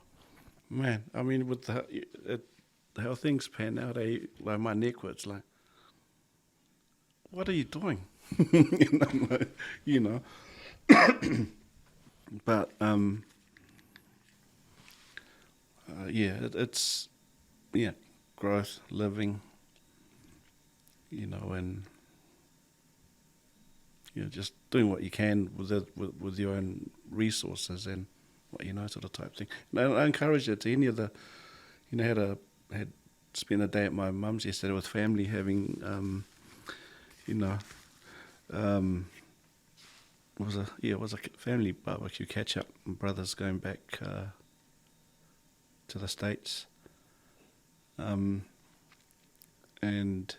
But it was all the nephews, and they sort of have an idea what we sort of do, and they were quite interested in asking some questions and things like that.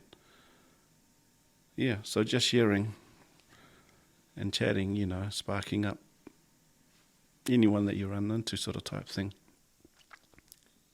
and leaving enough information or good information that you can sleep straight at night. Not to direct it to, but yeah, no, we'll have a think about other, and I don't know, it's not my field, but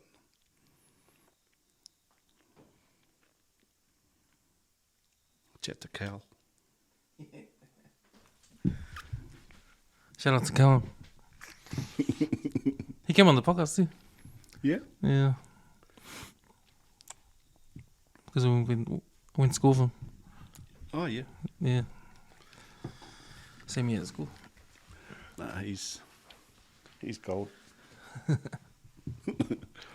So what's happening next couple of weeks or this month? Yeah. A couple more months. To be honest, we've been enjoying the sunshine, because it's been a pretty horrid start to the year.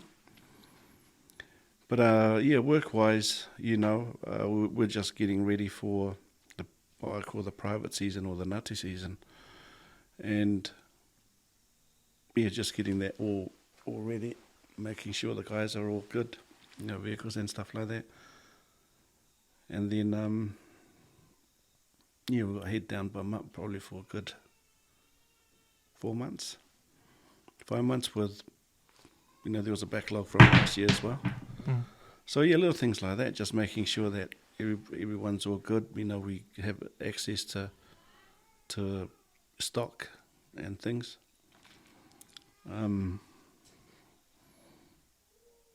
That's the best at heading anyway, and then I don't know, chill in between. my chilling, bro, is just like on the weekends. Eat, sleep. Box in between.